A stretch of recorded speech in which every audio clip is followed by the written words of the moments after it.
And we are live. How's everybody doing tonight? My name is Anthony Brian Logan, and you're watching and/or listening to ABL Live. Thank y'all for joining me tonight. You could be almost anywhere in the world, but you're right here with me live on the show, and I appreciate y'all for that. There's a whole lot going on all over the internet, all over mainstream media, social media, everywhere, and I'm not sure where to start. First of all, we got Dan Bongino, we got Jeffrey Epstein, we got Pam Bondi. What's going on with that? Are they playing a game of good cop, bad cop? Is there something to this? Will the so-called Epstein files come out? Do the Epstein files even exist? We'll talk about that a little bit more, a little bit later. Also, they're raiding weed farms in California and finding minors harvesting weed. Oh, ABL is just weed. You got to be 21 years old to work on the weed farm. 14 years old on the weed farm unaccompanied. We'll talk about that a little bit more, a little bit later. Also, Los Angeles migrants, illegal aliens, whatever you want to call them, are getting reparations from the mayor. That's funny. Hey, ABL, you're a conservative. You don't want to see black folks get reparations. I just know you're not going to get it, but they give it to the migrants. They'll take your money and give it to them. That's how it always has been. That's how it's always going to be. Also, birthright citizenship. Will that come to an end? Will that be a thing of the past? We'll talk about all those things and a whole lot more on tonight's episode of ABL Live. And let there be light. There we go. Let there be light. The white man was holding me up. I was late, even though I was late. So I forgot my lights. But shout out to you guys. I appreciate y'all for rocking and rolling. If you like what you hear so far, if you enjoy the content in general, please give the video a thumbs up. Like the video, share the video, do all that good stuff. That'll help me out tremendously.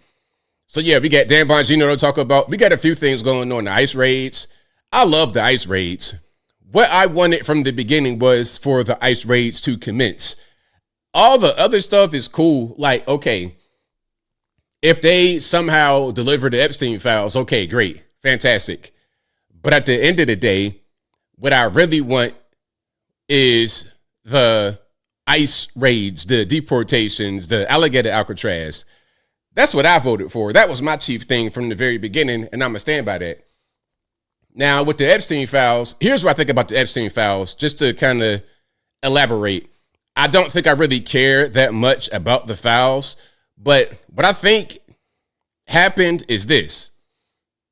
So Jeffrey Epstein was entrapping people on the island, and there were attempts at entrapment that were not successful. And either way it goes, someone will be linked to Epstein, although the person probably didn't do anything. You see what I'm saying? Like, I'm going to play a video in a minute where RFK Jr. says, yeah, I was on the plane twice, but I was on the plane with my family, like going to Florida. I was on the plane going to the island, I believe, but he wasn't participating in the other stuff. Just because you go to the island or you might have been on the plane, it doesn't mean that you were involved in the other stuff. Now, somebody like Bill Gates, Bill Clinton, I don't know why they were on the plane as many times as they were. I don't know what's going on. But just because you're linked to them does not mean that you did something wrong. But here's the way that it goes. So you got Elon Musk saying that Trump's in the Epstein files, and that's why he don't want to put it out. That's what Elon Musk said. Now, we could just take that as Elon being a jilted ex-girlfriend, wanting to say something bad about your ex-boyfriend because you're mad. We could put him in that category. I'm not saying they were really lovers. But y'all understand what I'm saying. It's the kind of mindset. Okay, I'm no longer able to be around this man. I'm no longer able to be in the White House. I feel rejected. I feel jilted. Therefore, I'm going to attack him and say, that's why you were in the Epstein files. Boom, take that. Have a nice day, Donald J. Trump. Okay, let's just say there's Epstein files, and let's say that Trump is in the files. What was Trump doing in the files? Can we get some context? Somebody might have been in the files who was a victim of Epstein. Somebody could have been in the files who was an attempted blackmail subject, and the blackmail was unsuccessful because there's no dirt on them. Either way, your name could be in the files. But a lot of people, a lot of your normies, all they're going to hear is he's in the files and just automatically assume that he's going to be somebody messing with kids. See what I'm saying? So here's my thing. Here's what I would want, if possible, which I don't think. And I'm going to say something else. The whole issue with the Epstein files, if there is one school of, let me say it this way. If there's a school of thought that says that Epstein did not delete himself and that it was some kind of Day of the Jackal, Black Op type of, super secret, somebody who swooped in on a darker night and did that to him without a trace. If you believe that happened, then why would you believe right next to this body that shows no evidence of tampering from the outside, at least from what we've been told? If that happened and they were able to get away with it, why would right next to the body there be a list of all these people, names and addresses and locations? Why would that also exist? I don't really understand. Either way it goes, if it exists, I think that they may want to squash it because people's names are going to be released that truly didn't do anything wrong, but because the name got released, now they're going to be tainted forever. Or it might not exist, just like the physical evidence of him getting deleted doesn't exist from what we know. So what do y'all think? I'm seeing people saying that, the Epstein files is a deal breaker. I'll never vote again. We got to impeach him over this. Personally, I say as long as you're doing your main task, which is keeping the country safe and keeping the migrants at bay, as long as you can focus on your foreign wars and stuff like that. The bigger problem to me was the Iran attack, not Jeffrey Epstein. It's weird. People talking about they want to stop supporting the president over the Epstein files, but the Iran attack ain't no big deal, right? Potential nuclear fallout for the whole planet ain't no big deal, but the Epstein files is. Y'all let me know. Do you think it's a big deal? Do you think there should be more that's done? Do you think that this is a deal breaker for you? After this situation, you're done? Or is it nothing?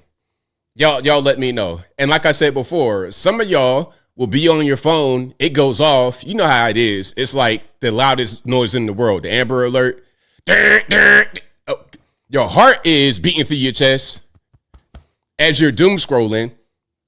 You see all the hooting and hollering from the Amber Alert. You swipe right past it and go right back to your scrolling. And then it'll be a story about Epstein.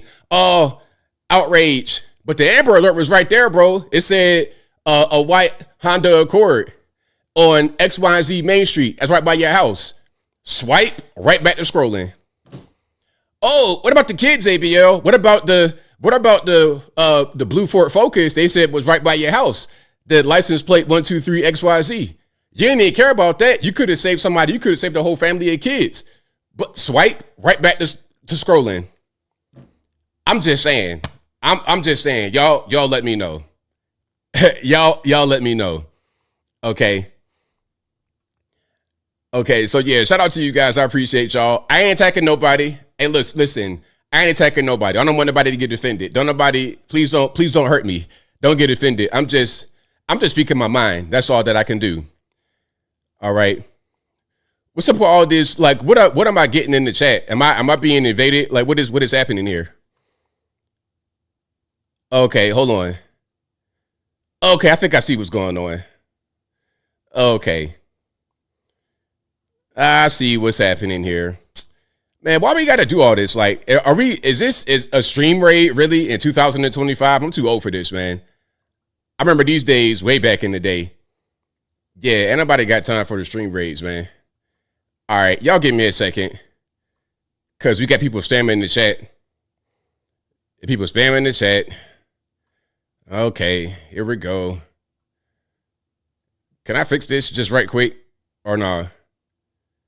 I might not be able to. Whatever. Let me see if I can do this. All right, y'all give me 1 second here. All right. There we go. That'll work for now. Yes, please, Lindsay. You could delete all the spamming. Thank you. Sheree Zealand's thank you. I appreciate it. And I slowed it down a little bit just so you make it a little bit easier to get some of those accounts. That'd be perfect. All right.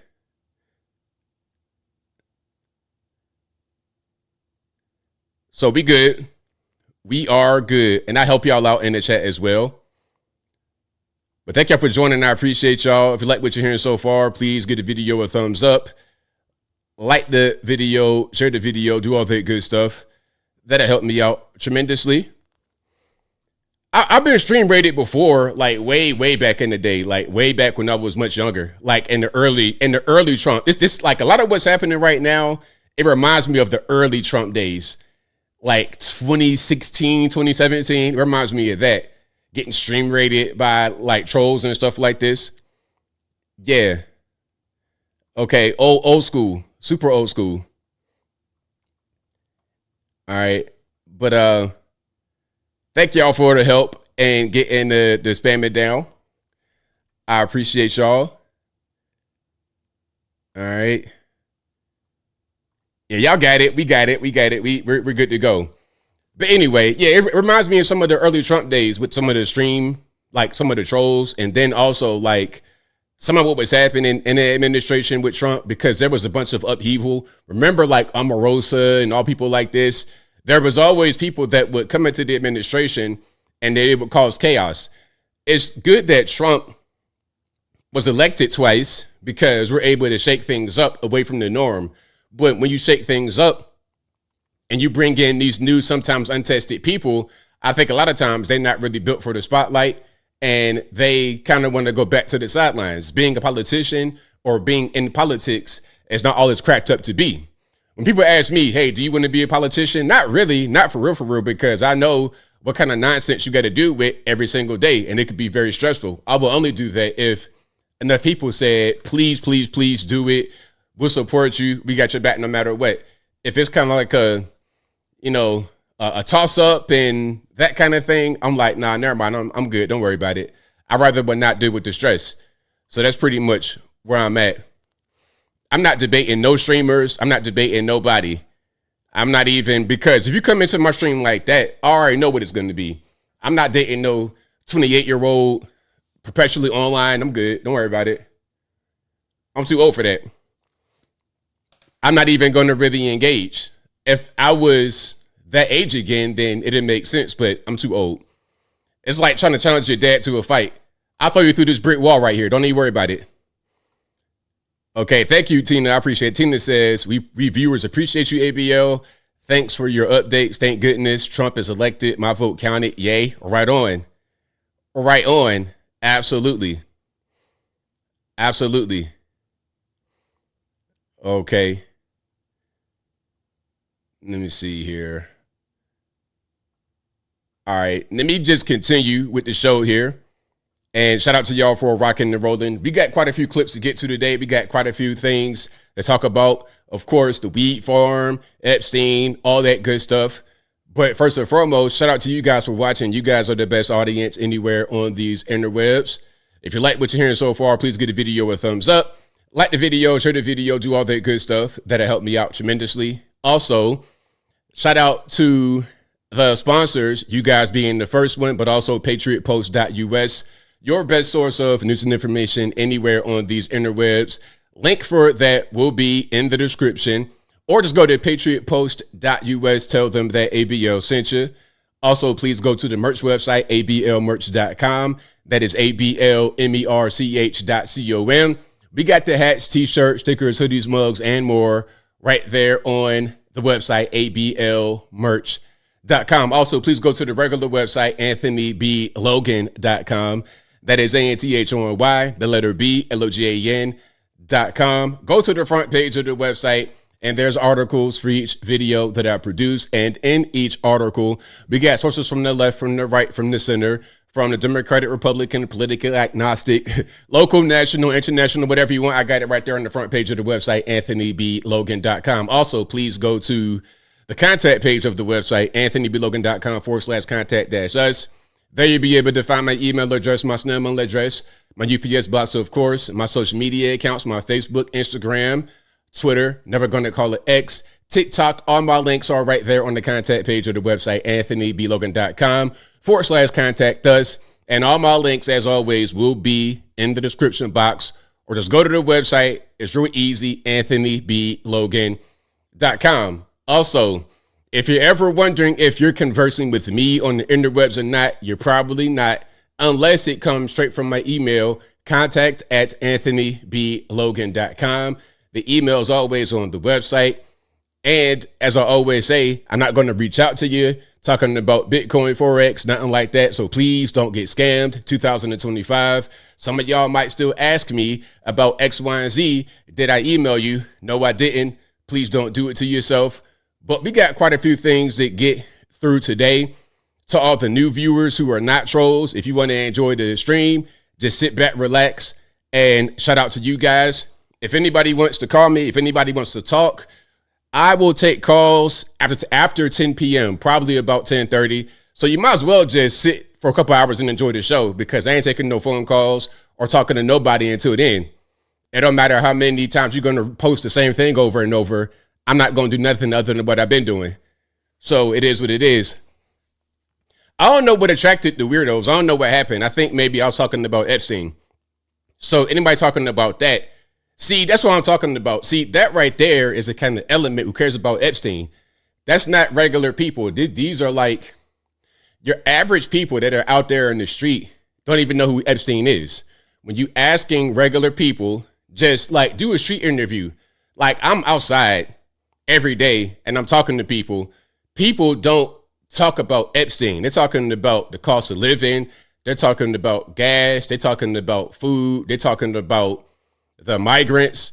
That's the migrants, cost of living, housing. Those are the biggest issues right there. Okay, AI, jobs. That's some of the bigger things. Jeffrey Epstein, they don't even know who that is. They have no idea. Listen, your average normie is not very informed.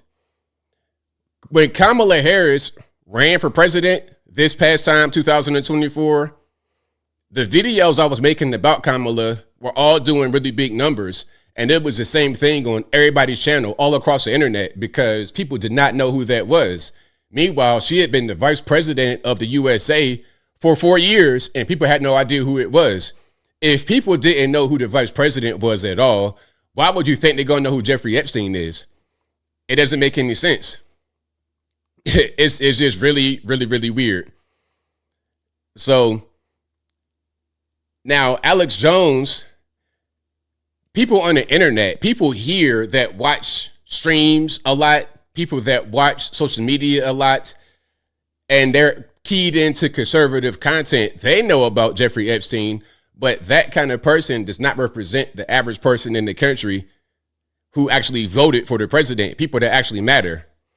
How many people do you think know Jeffrey Epstein is in the country? Like, give me a number. Out of 350 million, how many do you think know who Jeffrey Epstein is? Probably not even a million. It seems like a lot because y'all all be together, but how many of you is it really? I'm talking about the entire country, millions of people from young to old, people that's 18 years old voting for the first time up to people that's 100 years old who've been voting for the past 80 years. Like, think about all of those kind of people. They exist, they matter, they vote. They don't know about this. It's simple. Now, let me read this from Trump. This is Trump on Truth Social today. He says, "What's going on, my boys?" And in some cases, gals. They're all going after Attorney General Pam Bondi, who is doing a fantastic job. We're on one team, MAGA, and I don't like what's happening. We have a perfect administration.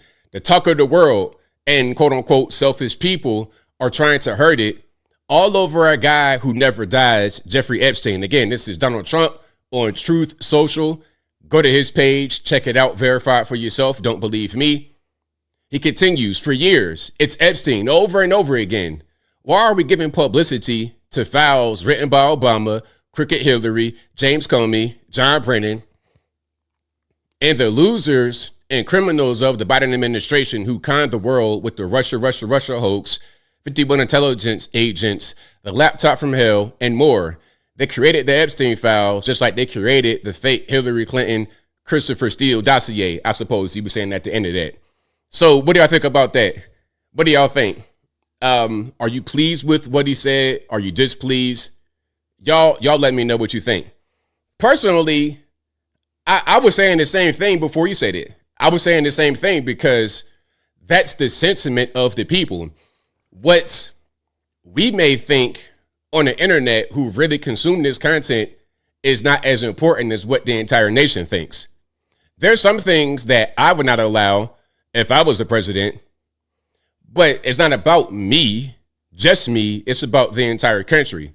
It's some things I don't like that the administration did. I don't like the Iran strike, but I'm not going to say, okay, now I'm going to just look, I'm going to take somebody that has the most upside, they do the best for this country versus someone who has some like plans that are going to have us in a weaker position.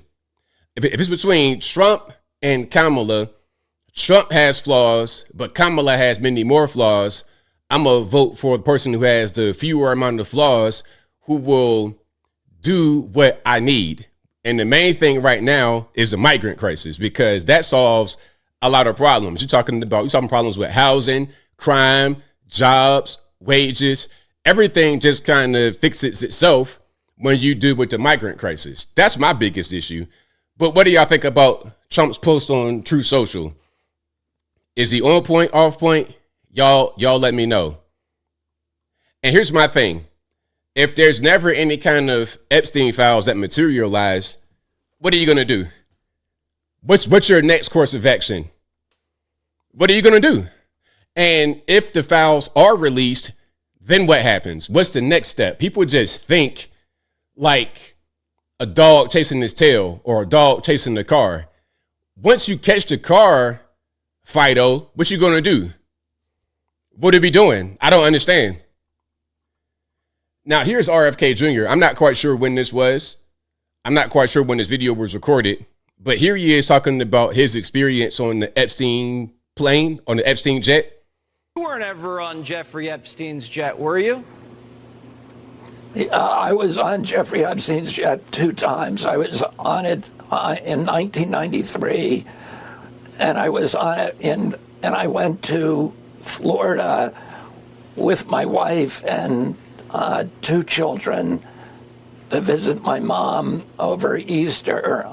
My wife had some kind of relationship with Ghislaine Maxwell, and they offered us a ride to Palm Beach. So I went then, and on another occasion, I flew again with my family, with I think 4 of my children, and Mary, my wife, to Rapid City, South Dakota, to go fossil hunting for a weekend, but otherwise I was never on his jet alone. I've been very open about this from the beginning. This was in '93, so it was 30 years ago. It was before anybody knew about Jeffrey Epstein's his nefarious issues, and I agree with you that all of this information should be released.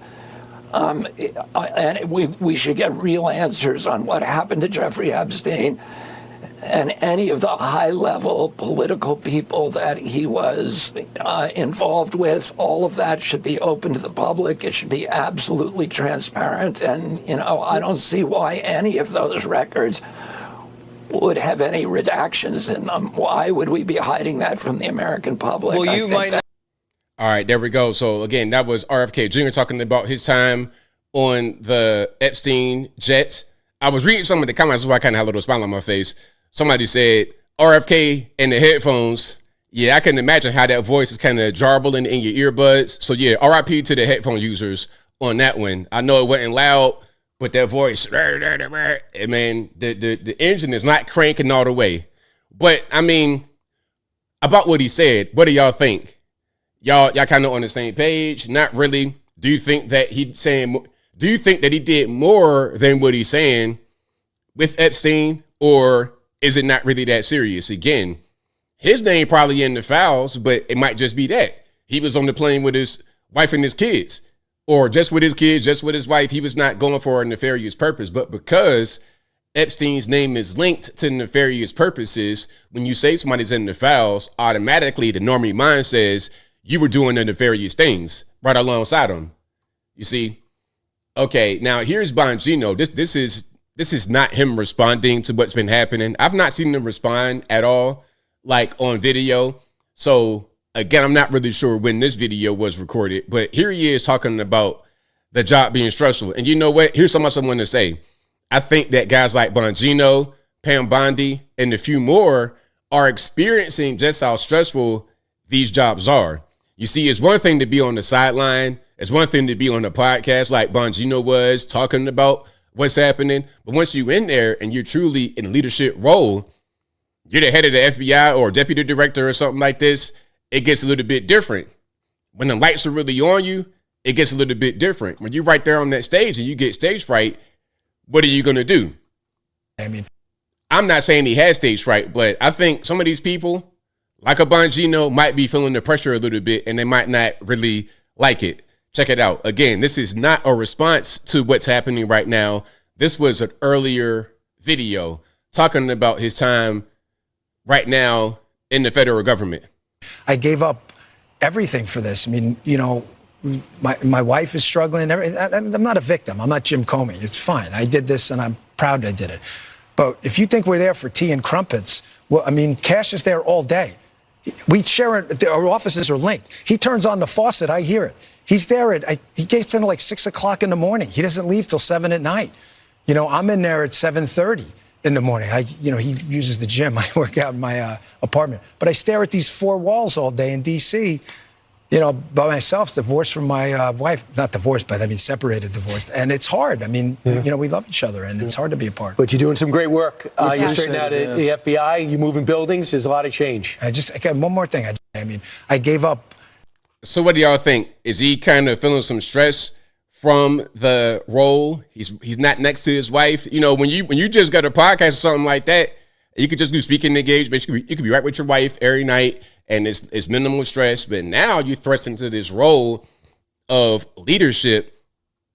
It's a little bit different. It's a little bit. He might be feeling the stress from his new role, but maybe that's just me. Now here is the news report about Bongino. Again, that was not a response to the news that he walked out and had cussed out. Well, I don't know if he cussed out, but there was some kind of, you know, elevated voice, you know, maybe a little bit of shouting at Bondi and or the White House. What's the White House staff lady? You know what I'm talking about. I forget her name, but y'all know what I'm talking about. The older lady that's a staff, the White House staff manager. Yeah. But anyway, the news says that he had stormed out because of the whole Epstein thing. David, tell us what you're learning here.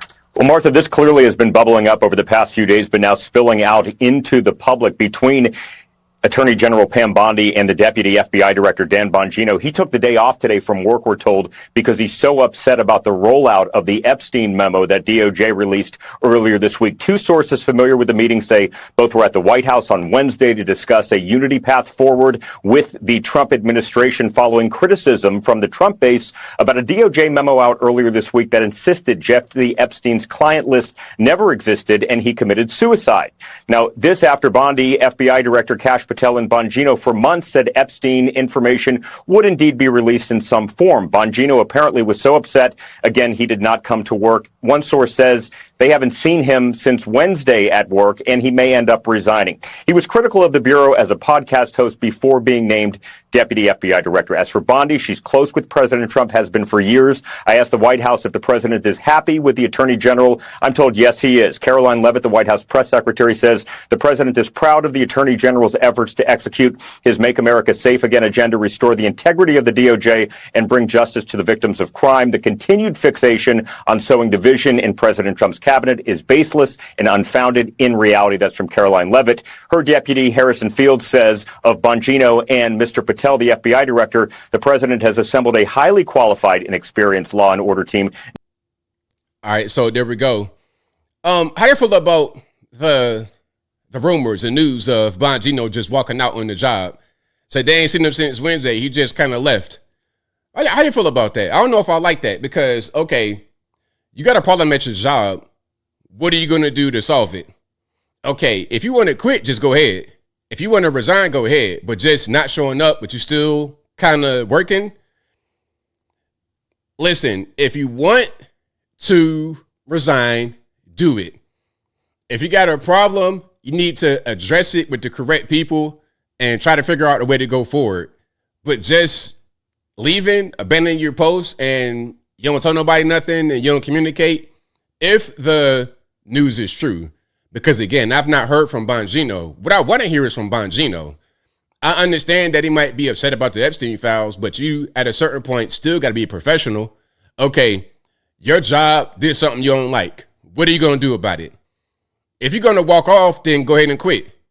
If you're not going to walk off, then try to fix it. That's really your only two options, in my humble opinion. Just leaving and not saying nothing, just kind of like storming off, sulking in your misery. That ain't really how you go about it, but that's just my humble opinion. What do y'all think? If you're Dan Bongino, what do you do in this situation? Do you just say, you know what, I'm out, I ain't going to say nothing to nobody, I'm going to just leave, I'm going to cuss out, y'all said Susie Wiles, the chief of staff of the White House, I'm going to cuss Susie Wiles out, I'm going to cuss Pam Bondi out, and then I'm going to leave? I don't like that, but I understand your frustration, but there's a certain kind of way you go about doing things, and I don't think that's the right way to go about it. Okay, because I'm sure that Trump gets frustrated all the time. He doesn't just say, you know what, all right, man, I ain't going to go to the Oval Office. I ain't going to go to here. I ain't going to go there. I'm going to just not tell nobody nothing. That's not how leaders are. And again, this is why some people are not cut out for these roles. You'd be better off doing the podcast, because after the podcast, you could just hang it up. I got my podcast set up right here. It's easy. It's not no pressure on your back to just talk.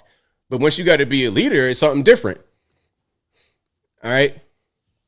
So maybe he was suspended, potentially. Cardinal Flanagan says, my opinion is Bongino taking a Friday off means nothing.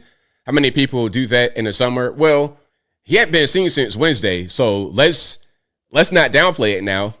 And if you take a day off, don't you have to like tell your employer or, request the time? You can't just like if you are scheduled to be there on a Friday and then you just don't show up, what is that all about?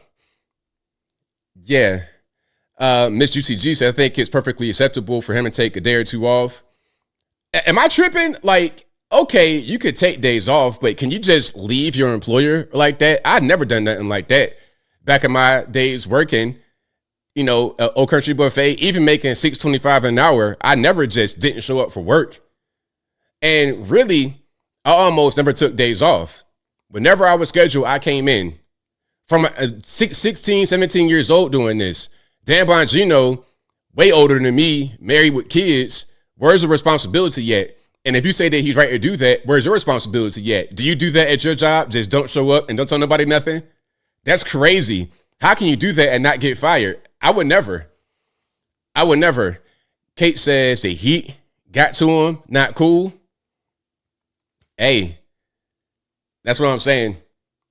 Somebody say trying to save face with his podcast viewers. Well, that might be it, because you could look like you the big guy here and you took a stand. And when you quit, which is going to be inevitable because he doesn't like the job, it's a little bit too high pressure, it's too high stress. When you quit, you could go right back to your podcast that you already had set up. I think that might be his move. Now, some of y'all are getting offended. Some of y'all are getting really, really offended at what's happening, and you're burning your MAGA hats. Didn't we see this in 2016 as well? It was the same thing. People kind of getting a little frustrated with Trump and things ain't going quick enough. Mind you, it's been 6 months, but that's fine. Hey, it's not going quick enough. We're not getting everything we wanted. You were able to do 95% of what we voted for, but that 5%, I'm going to burn my MAGA hat. I'm not going to play with these anymore. MAGA hats are off. America First hats are on.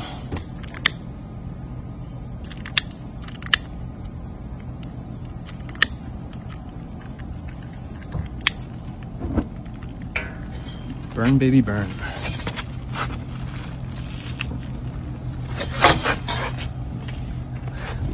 And this is a great representation of what's left of MAGA. Is it that deep? Is that what quote unquote MAGA has become? Is that what it is? Because you're frustrated with a decision or two out of all the things that Trump has done over the years, from the first term and the second term. Is that where we at? I mean, I think that might be a little bit over the top. I think it's a little bit soft, to be totally honest. I think it's a little bit soft if you're willing to do that over what's happening right now, because Give me the alternative. What's the better thing than who we got in office right now? Tell me who's better. Who are you going to vote for? Bernie Sanders? Kamala Harris? Like, what is the next step? I don't really understand. I think people are a little bit soft. I think people are soft and they're just frustrated and they don't really understand how to process some of these emotions. It's the same thing that Elon Musk was going through when Trump said, okay, you're out of the White House. Oh, that's why he's in the Epstein files. Have a nice day, Donald J. Trump. It's the same type of mentality. And then these are grown men doing this. Are we men or mice? Are we men or mice? I don't know. It's kind of strange, but I understand some people are upset. I get it. I'm 50. Okay, we got some kids at what's this? This is Charlie Kirk's show. This might be the Student Action Summit, I believe. But some of the youngins are a little upset at what's happening with the Epstein files. And if you don't know, this is Charlie Kirk right here, and that's Anna Paulina Luna, the House rep from Florida. I'm 15. 15 out here. What matters to you? Does this Epstein matter to you? What issues matter to you? Yeah, I think the Epstein matters to me a lot because I think the fate and the trust of the government is on the line here. I think President Trump should tell Pam Bondi to do a press conference. The American people have a lot of questions, and I think they need to be answered. Young lady, what about you? Epstein, does it matter to you? Yes, I think it's super important, and Trump needs to help bring light to that. Yeah. Will he lose his base if he doesn't? Yeah, I think he will. I'm 15. All right, so do y'all agree with the kids that, Trump's going to lose his base over this? I don't think so. I think some people are going to be upset, but one thing I've learned throughout my life is that you can't please everybody. It's impossible. It's impossible to please everybody because from the beginning, half of the country hates you. If you are the president, half of the country hates you. It don't matter, Democrat, Republican, half of the country does not like you. And then you got to try to keep millions of people who voted for you happy all at the same time. And that might not always be possible. So what your focus needs to be is on doing the best thing for the country, even if people are offended. And let your actions speak for themselves when it comes to the state of the country. So that's my humble opinion. All right. That is my humble opinion. Now here they are on CNN talking about it. Okay. They got, what's the young lady's name? You have Abby Phillip and Tiffany Cross. Tiffany Cross used to be on MS-13 DNC with her own show. And here they're talking to, of course, the Triple OG. Well, and this clip is not Scott Jennings. In this clip, it's someone else. Let me just play this and you can see what's happening. Let's ask the question, Arthur. He's a crazy person. Arthur, he has no business being there. This is all happening because I guess Dan Bongino is committed to the idea that there is a list and that this administration isn't releasing it, and that Epstein did not commit suicide, but he was killed. Is there a list, first of all? Well, obviously, I can't violate attorney-client privilege. However, I can tell you my experience as a prosecutor and as a defense attorney for 3 decades. I have no client that has ever kept a written log of all the crimes that they've committed or anyone they've committed them with or anyone around them has committed with. It just doesn't happen. So for someone as intelligent, somehow or another, Jeffrey Epstein made a lot of money. So there's got to be a degree of intelligence there. I don't think he's committing crimes. I don't think he's putting a list together, and I don't think there's a list that exists. And look, let's face it. You want me to put the cards on the table?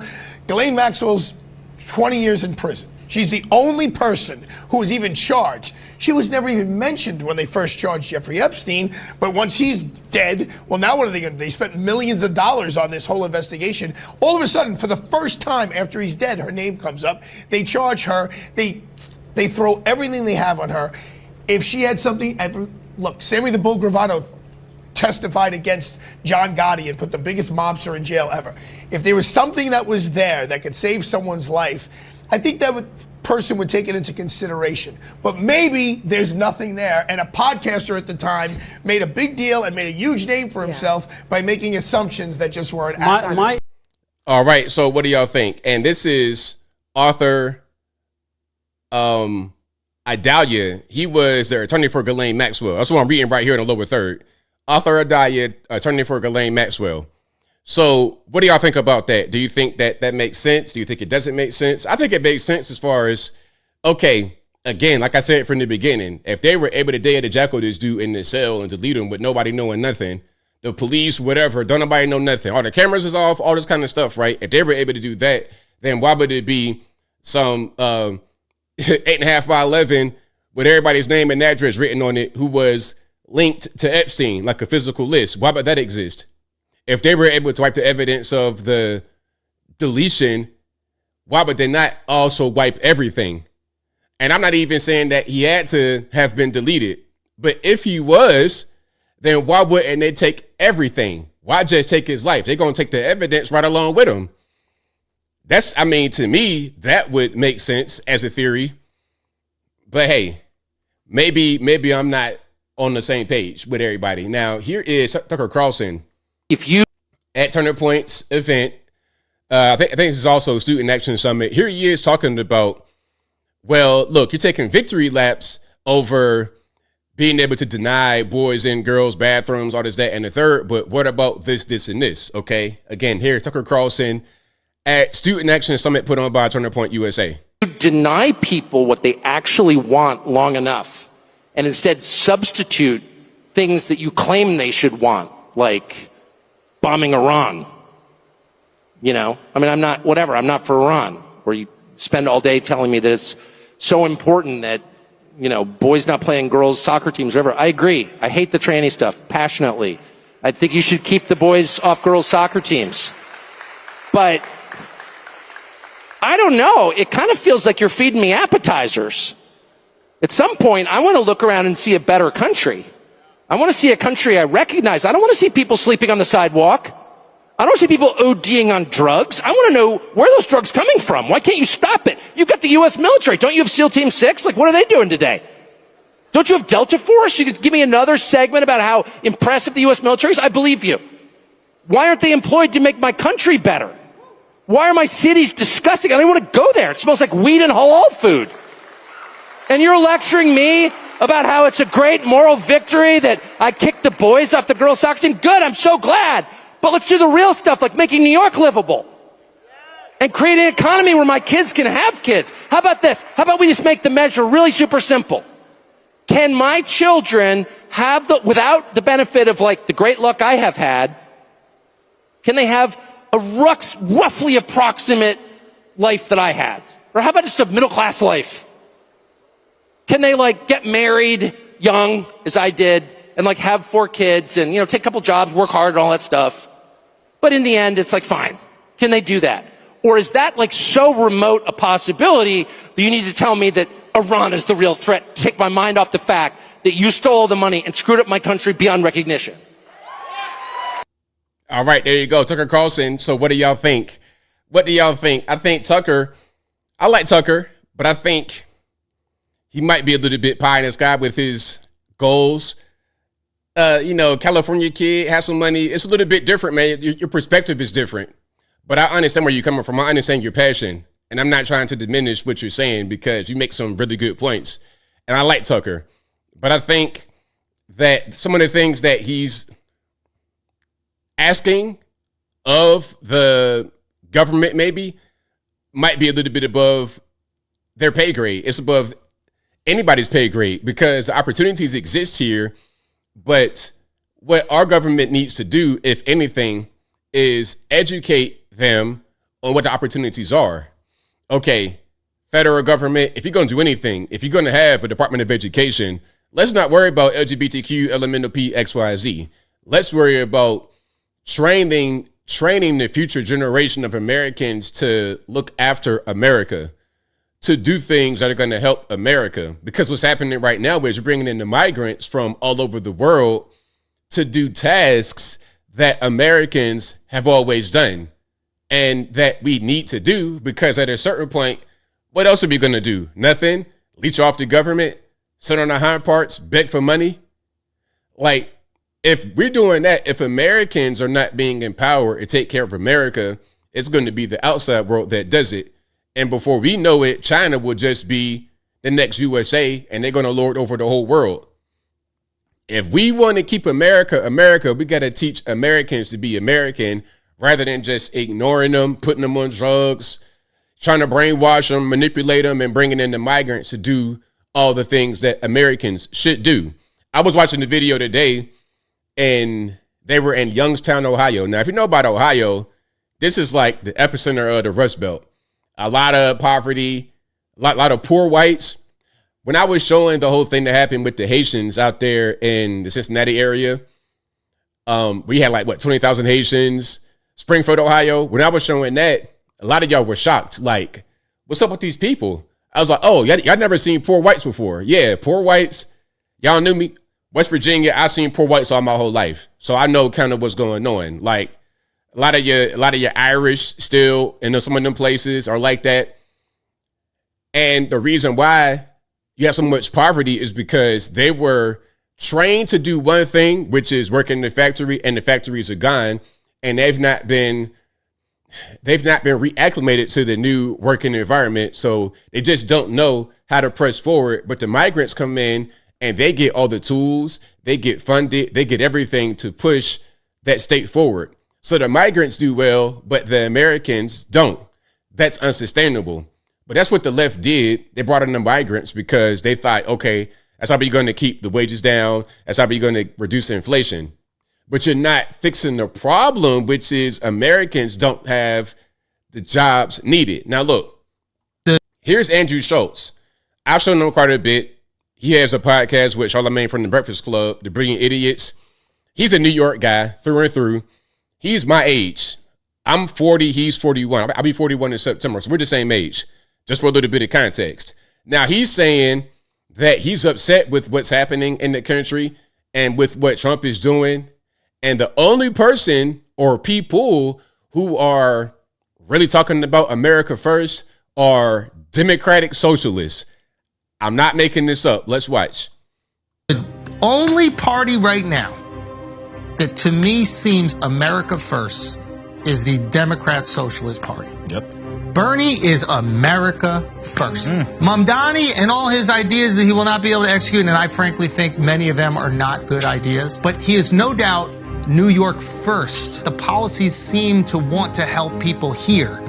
That's what I care about. If MAGA wants to take this America First thing back, they got to start looking out for America. It doesn't seem like they're doing. Lying to Americans is not America First. There is one lie, which is Epstein did not have a blackmail ring on all these very influential people. And by saying that that didn't happen, you have to tell a lot of other little lies. Every one of them just pulls a little piece of thread away from the fabric. And we're starting to see right through right now, and it's just embarrassing. Okay, now, a couple things.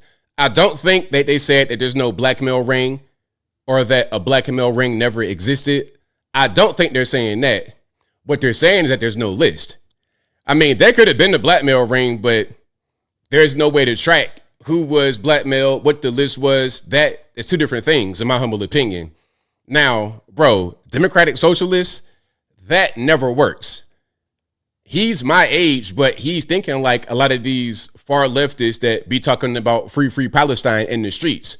They think that communism works. They think that capitalism is a bad thing.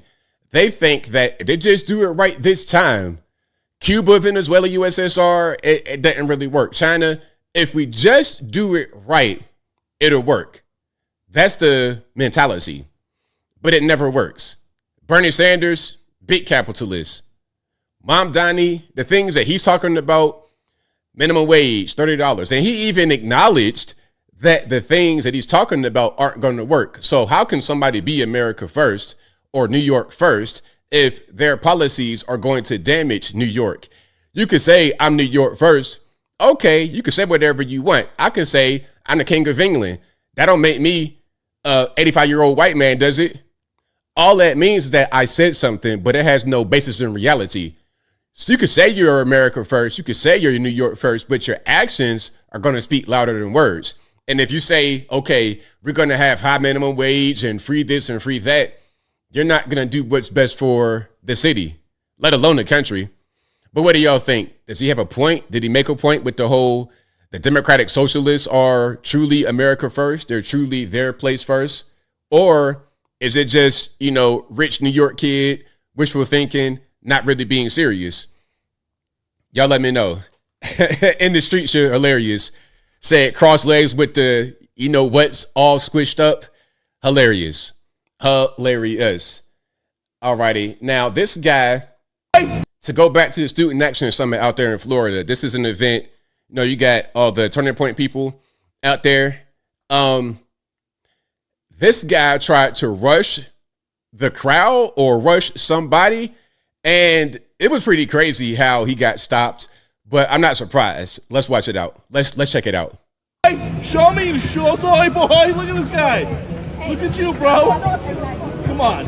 Where you at? Oh, let's go. Let's go. Let's go. Come on. Put you in the bathroom. Come on. Come on. Come on. Come close. Jump. Come close. You ready? You ready? Oh, you want something? You ready? Come on. Come on. Come on. Your car. They're going to steal your car. They're going to steal your car. Hey, come over here. Oh, wow. Fighting.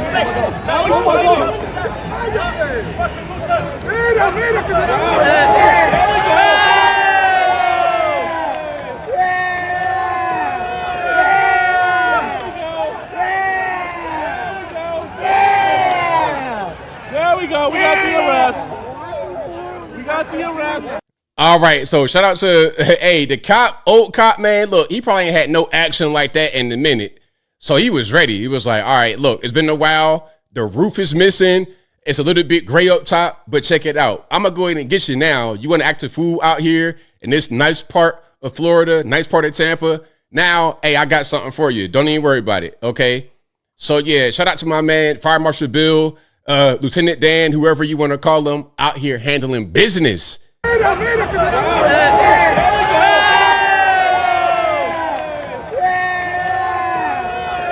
Hey, look, man, if you ever see me getting yoked up like that by an old man, just know that something's wrong with me, okay? Just know it's something wrong with me. I done lost my mind. I am not going to get yoked up by a guy that's like 65 years old on SSI, man. It ain't happening. But, yeah, shout out to the cop, though. Hey, my man, I know you're looking for that action, but your knees, your back, all of that is going to be out of commission for about a good 3 to 5 business days, at least, bare minimum. So, my man, take a little bit of paid time off and enjoy the beautiful beaches out there. Go to St. Pete and just kick your feet up for a little bit, bro. You got your collar, enjoy it. I don't know what the dude was on. It's like, bro, why even do that? Why do that? But yeah, the cop made policing look real fun. Hopping over the thing, getting them a little bit of jujitsu going on. I like that. Right on. So shout out to the cop, to the dude, man. Hey, man, big rocks, little rocks. Okay. Do not. Now, here is the Border Patrol saying, do not come to the country illegally. And I think that this message may have a little bit more weight than when Kamala said, don't come. This is a little bit more serious.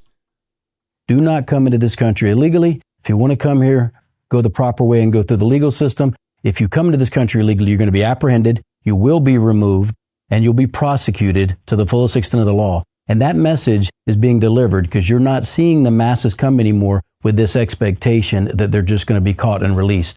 And so that is part of what we're doing to help drive those numbers down, ensuring we're delivering a consequence for violating the law. Do not. Exactly, 100%. And that, like I said from the beginning, that's what I really voted for. That's what I wanted, was for the border to get shut down.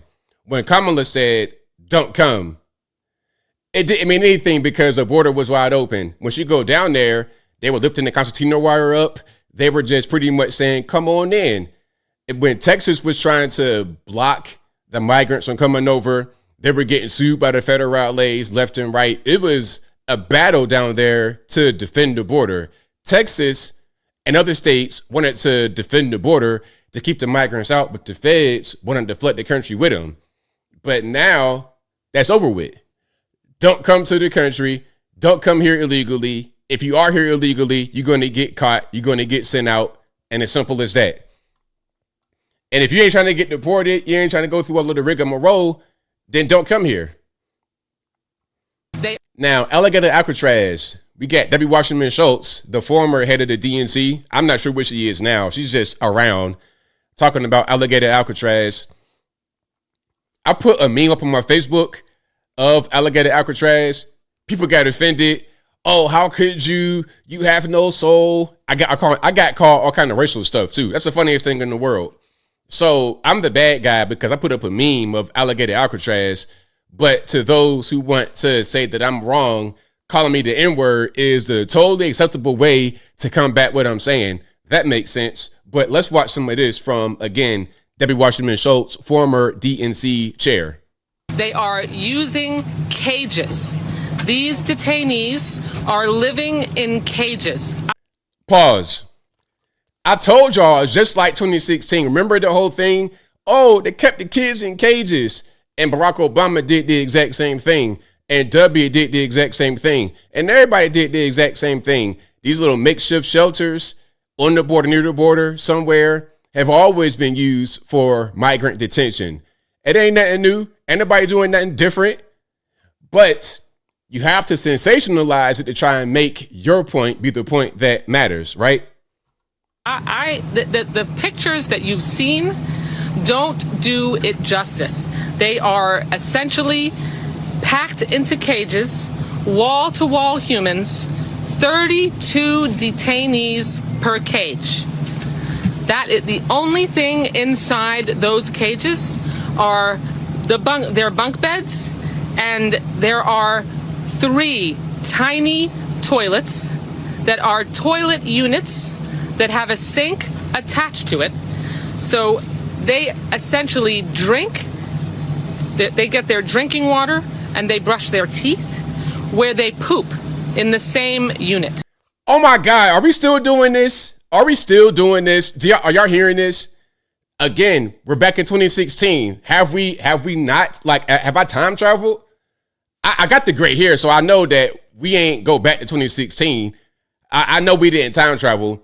This is the exact same thing they were saying back then. Hold on. Can I just show y'all? Like, I know y'all know. You guys are smart. You guys are smarter than I am.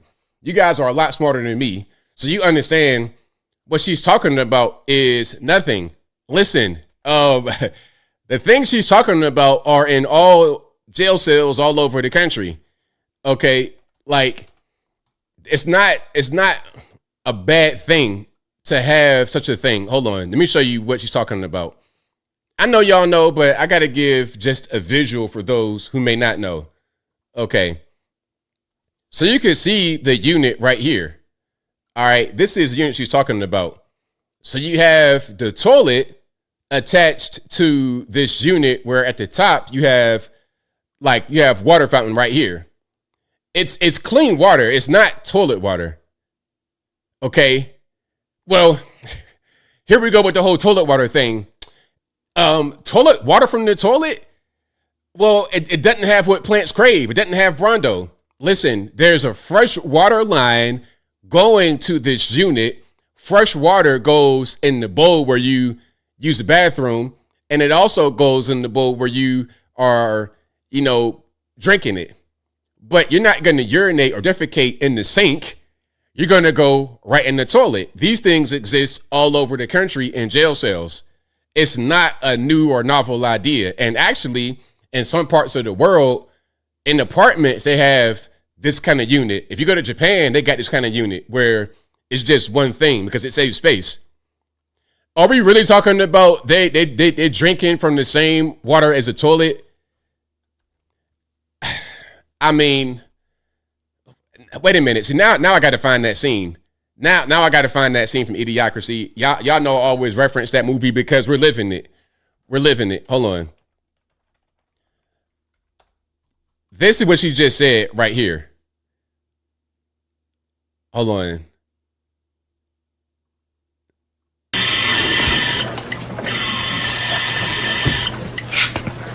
Okay, so he's drinking from the water fountain. And if y'all know about the movie, y'all know. If you don't know about the movie, if you don't know about it, it means to give you a brief synopsis. So this man goes into a coma. He wakes up a very long time after he goes into the coma. And when he wakes up, he's the smartest guy in the world, although he has average intelligence. Everybody around him is completely dumb. And what they've done, rather than putting water in the water fountain, they put Brondo because it has what plants crave. It has electrolytes. Corporations took over the world and they just feed you this basically sugar water concoction rather than water. And they were putting it on crops. And of course, all the crops are going to die because they're not putting water on it.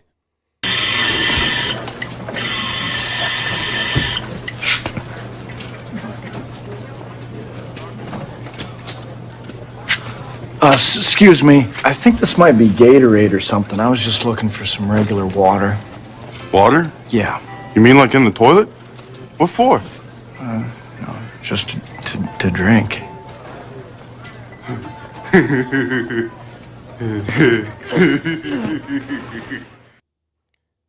Support for NPR. See, like that's where we are. That's where we are. Okay, that's what's happening right now. She literally just said it. She literally said it. But I'm gonna let her continue. They bragged. They essentially drink. They get their drinking water and they brush their teeth where they poop in the same unit. They bragged that they went above standards, supposedly, and gave them a 3-foot privacy wall that stretches the length inside the 32 detainee cage. A 3-foot privacy wall that stretches the length of the 3 toilets in a row. The showers provide no privacy at all. There are no curtains on it. It's a big open shower unit. Oh. There are, small walls in each shower, but we're talking about all 900 men who are held in this facility. It is built currently for 1,000, and they have no privacy at all when they're showering. For meals, when we walked through the quote unquote meal prep area, the kitchen area, for lack of a better term, they had the portions that were available for detainees, and they had the portions that were available for employees being prepared at the same time. The portions available for employees, large pieces of roast chicken, large sausages, and the detainees' lunches were a small, gray turkey and cheese sandwich, an apple, and chips. And that's it. We're talking about fully grown men being fed very small portions. Okay, so here's my question. How is that different than jails all across the country for American citizens? See, and there goes the whole thing about treating Americans better or differently. You're treating the migrants better than Americans. That's the whole thing, as if they deserve somehow special treatment, when the reality is they don't. They don't deserve to get treated differently or special. Oh, and here's another toilet that I wanted to show. You see, this is a regular person's bathroom, and it has the same thing. So you got the bidet right here on the toilet itself, and then right above the toilet you have the sink. Okay, so you can wash your hands or whatever right there, because it's a whatever water is in the toilet is fresh water, but you're not going to drink from inside of the bowl because obviously you're using that to use the bathroom. But you're not going to use the bathroom at the top, so it's fine. It's okay to wash your hands or even drink from right there because, again, you're not contaminating it with your bodily functions because that goes in the toilet bowl. And really, most people, if you got like a half bath or something like that, the sink is not going to be that far from the toilet anyway. And it makes more sense to have just one line going to this. But anyway, that's pretty much what that is. And even if you got one that's kind of like offset, it's probably still one line. Maybe they're going to split it and move it up that way. Darrow says, I got them in South Korea. Automotive Truth Podcast says they're not living there. They get to go home versus the penitentiary. Exactly. Automotive Truth Podcast. They're only in the detention center for a couple of days, 2 or 3 days. Now, there's reports that we have more alligator Alcatraz facilities coming. In disbelief about alligator Alcatraz and reports that it was supposedly built up within 8 days. Many people are not even aware about Camp Blanding, which is a Florida National Guard base that is being fast-tracked to become another detention center right now. It is in Clay County, Florida, and they are saying they're going to be using military land, trailers, and tents to house over 2,000 incoming detainees and undocumented immigrants. I don't know what's going on, guys, but they're building these facilities up quite quickly. If you have not heard about it, they say it is near Stark. It is called Camp Blanding, and they're saying that this is going to be state-run, not federal, which is cause for major concern. And not just that, because it is the National Guard, they're saying that the facility still needs some work, whether it comes to garbage control, laundry, the food service facilities, but it doesn't fall under legislative order. It falls under executive order because it is the National Guard. So they may be able to build this up just as quickly as alligator Alcatraz. I don't really know what's to come, but these are some jarring claims. This is all alleged. I implore you to do your research. Jarring claims, not jarring to me at all. So we get more alligator Alcatrazes. They could put them up real quick. So there's a model out there in the Everglades that works pretty well. People are able to get processed pretty quick, sent on their way back to the country of origin. I don't see nothing wrong with it. And it's a deterrent, because if the conditions are so bad, then why would I want to go there? If I'm thinking about trying to come to the country illegally, maybe I'm not going to do it, because they're going to detain me at the border. If I get away, they still might come find me and send me in alligator Alcatraz. Or if I'm here right now illegally, then I don't want to go there. So before I get sent there, I'll just go ahead and self-deport and get a free ride back to wherever I came from.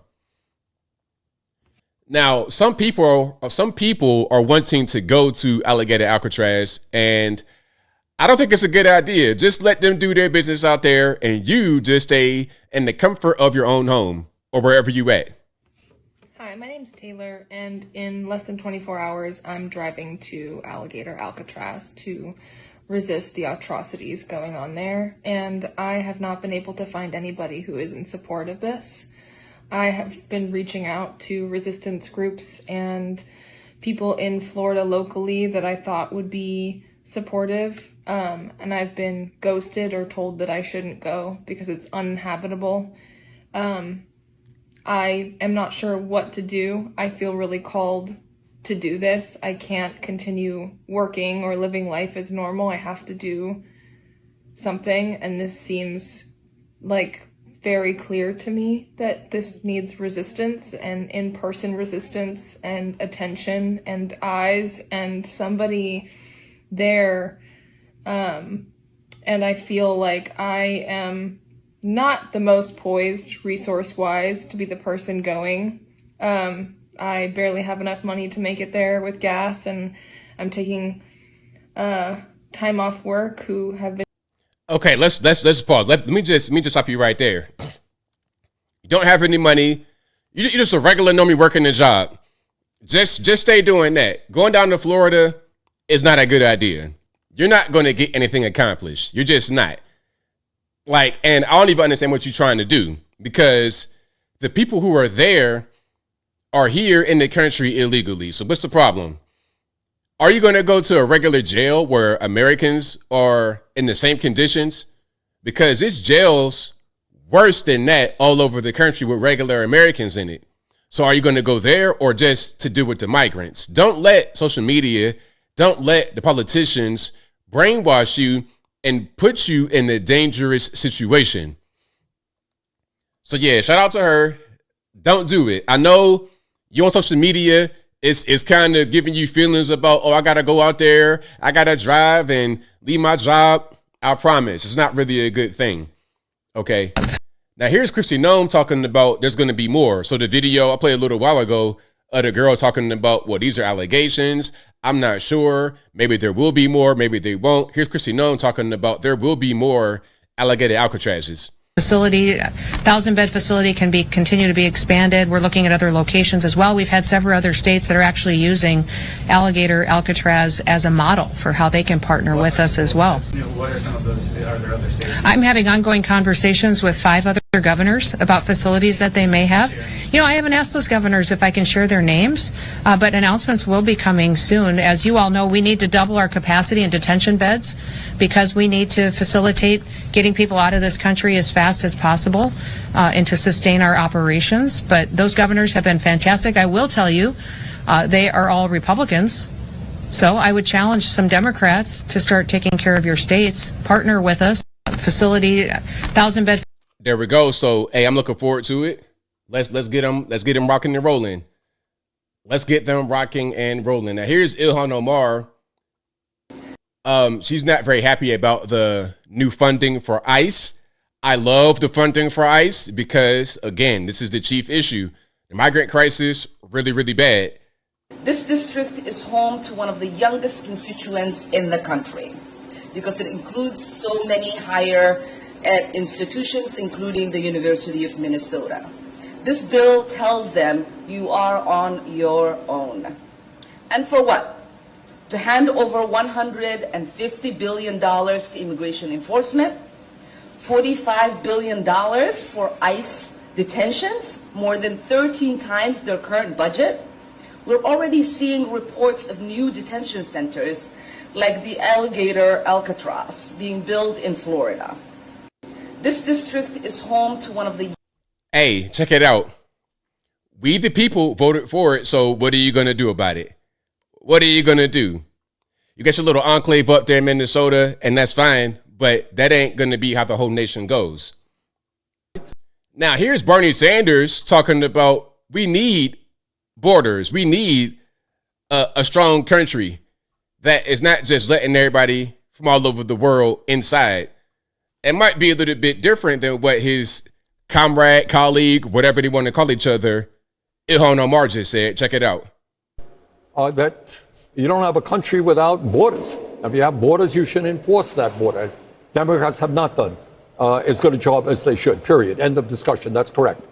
But I will tell you something else. In this country right now, you have millions and millions of people who came from Latin America or wherever, who are working in meatpacking plants. They're harvesting crops. They've been in this country for years. They're law-abiding. They are paying taxes. And they are doing some of the most dangerous, underpaid work in America. So we have to deal with immigration broadly with comprehensive immigration reform. We have failed in that. Democrats, Republicans have failed in that for many, many years. We need right now to come up with some way to protect these workers who are maintaining the economy. Trump wants to throw them all out, fine. The price of food will double or triple. God knows what will happen to nursing homes in this country. So we need a rational, humane solution, not having people with masks on them, throwing people into vans. All right, there we go. So he says we need to have a strong country, but we don't need the ICE agents to deport all the slave labor. I mean, the people who work in a lot of industries that he says that Americans don't want to do. My question is, since when did we need all these migrants to do these jobs? Since when? I thought Americans used to be able to do things for Americans. It's kind of weird how that works. We need the whole world to do things for us that we could do for ourselves. It's weird. And it's 100% slave labor. We're going to get to the whole thing about the weed farm. That was the craziest thing. It was the craziest thing in the world to see people talking about we need to have children, 14 years old, harvesting weed illegally in California. Like, for real? If you were to tell me that they went to a dairy farm or something like that, you might get a little bit more sympathy, a little bit more. I still wouldn't say it's okay because ultimately you hear illegally working. That right there is wrong. But not only are you here illegally, you're a minor working where you shouldn't be and you harvesting weed? Weed for real? Is that what we're doing? Illegal alien minors, 14 years old, harvesting weed. That right there was just like, come on. Really? Is that what we're trying to do? We going down that hill? We going down that hill? And the funniest thing was seeing them talk about how, well, it's just a farm. Hold on. Matter of fact, you see all these? You see all these right here? Okay. Look, Federal agents clash with protesters during immigration raid at California farm. Federal agents conduct immigration raid at Southern California farm. Clash with protesters. Federal immigration agents raid California farm. And it goes on and on and on. But it's like, okay, check it out. What kind of farm is it? What kind of farm? We're talking about y'all got cows, y'all got chicken, y'all got soybean, corn, avocados, pecans, almonds. Like, what kind of farm is it? Oh, we got wheat nuggets everywhere. Oh, okay, cool. So we got drugs. We got minors harvesting drugs on the farm, and the feds came to break that up, and somehow that's something to riot about. All right, don't worry about it. It's fine. Okay, it's fine. Stephen Sykes says, ABL, you racist? Give me a break. You far from that. What I said that's racist? Me racist? What did I say that was racist? Nothing at all, ever. Here's Fetterman. I'm gonna call him Fetterman because he's doing something good right now. I ain't gonna say federal woman, but here he is talking about the Democrats' stance on ICE. Absolutely unacceptable, terrible, awful. ICE agents are just doing their job, and I fully support that. And for me, and people in my party might want to abolish it or treat them as criminals or anything that's inappropriate and outrageous. ICE performs an important job for our nation. Absolutely. It's crazy how the guy with brain damage, literally, like, I ain't trying to be funny. I'm not trying to be funny. The guy who has brain damage, literally not all the way right, physically, makes the most sense out of all the Democrats. That's crazy. That's totally crazy. I mean, you cannot make this stuff up. Because what he said right there is just basic common sense. Even the man with a damaged brain understands common sense. So yeah, shout out to him. All right, again, that is Fetterman. Now, Fetterman. I'm sorry, Fetterman. Now, if you could just stop wearing them basketball shorts and hoodies and whatnot to the Senate floor, then we cooking with gas. Okay. Hey, let his man come to the Senate and then he'll dress right. Let my man come and he'll dress right for that. But I digress. If you like what you're hearing so far, please give the video a thumbs up. Like the video, share the video, do all that good stuff. That'll help me out tremendously. Star says he feels better. He feels better now. Okay, if he feels better, is his brain not damaged anymore? Is he healed? Did the brain damage reverse itself? I mean, I don't know about that. He sounds better, but he still has a brain damage, is what I'm saying. So if anyone would have views that aren't really all the way focused and correct, it'd be him. And you would understand why, because he had an actual brain injury. But he makes the most sense on that side. And that's a shame because you got regular people that are able-bodied who make no sense at all and don't know anything. They don't know a thing. He did have a stroke. That's right, ODB 420. He had a stroke. Yes. All right. Let's keep on going here. We got a few more. Take a look. Now, this guy, speaking about the weed farm, this guy was out there so-called protesting and fired a gun at the ICE agents. See, these people that go on television talking about, oh, these are Nazis and these are all this, they stoke the tension. They stoke they kind of stir the pot. They gin up all this angst and civil unrest. And the result is violence happens. Like this guy shooting at ICE agents out there in California at the weed farm. And imagine shooting at an ICE agent over them rescuing kids from illegally harvesting weed. Take a look at this video right here. It appears a protester fired some kind of gun at federal agents. This happened this afternoon. It was a really chaotic scene at the time. A lot of smoke was being launched at the protesters. And again, it appears a protester fired back with that weapon. Take a look at. So, yeah.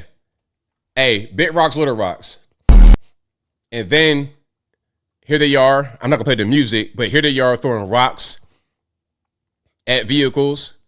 I think might be some ICE agents throwing rocks. Okay, trying to bash through the windows and things like this. And here's the issue. When one of them gets hit by a car, ran over, deleted, or whatever, then they want to cry about police brutality, all this, that, and the third. Then they want to start crying. My opinion is if you got bricks and rocks and whatnot flying and they may hurt one of these agents, hey, at that point, it's game on. You want to play like that? Well, look, I got something for you. Don't worry about it. You want to throw a brick through my window? You want to try to hurt me? You want to try to take my life? All right. It's fine. It's totally fine. I got something for you. Yeah, me, man, please. Me, I'm pedal to the metal. Brr. Hey, you're going to get every cylinder in my vehicle. You're going to get that right in your chest. Every cylinder is going to shoot right through your chest. But you know, the best way to not have my vehicle running straight through your sternum is if you get out the way, is if you don't throw bricks and rocks and shoot guns at me. Now, here's an interesting point that my main man, the triple OG over on CNN, Scott Jennings made.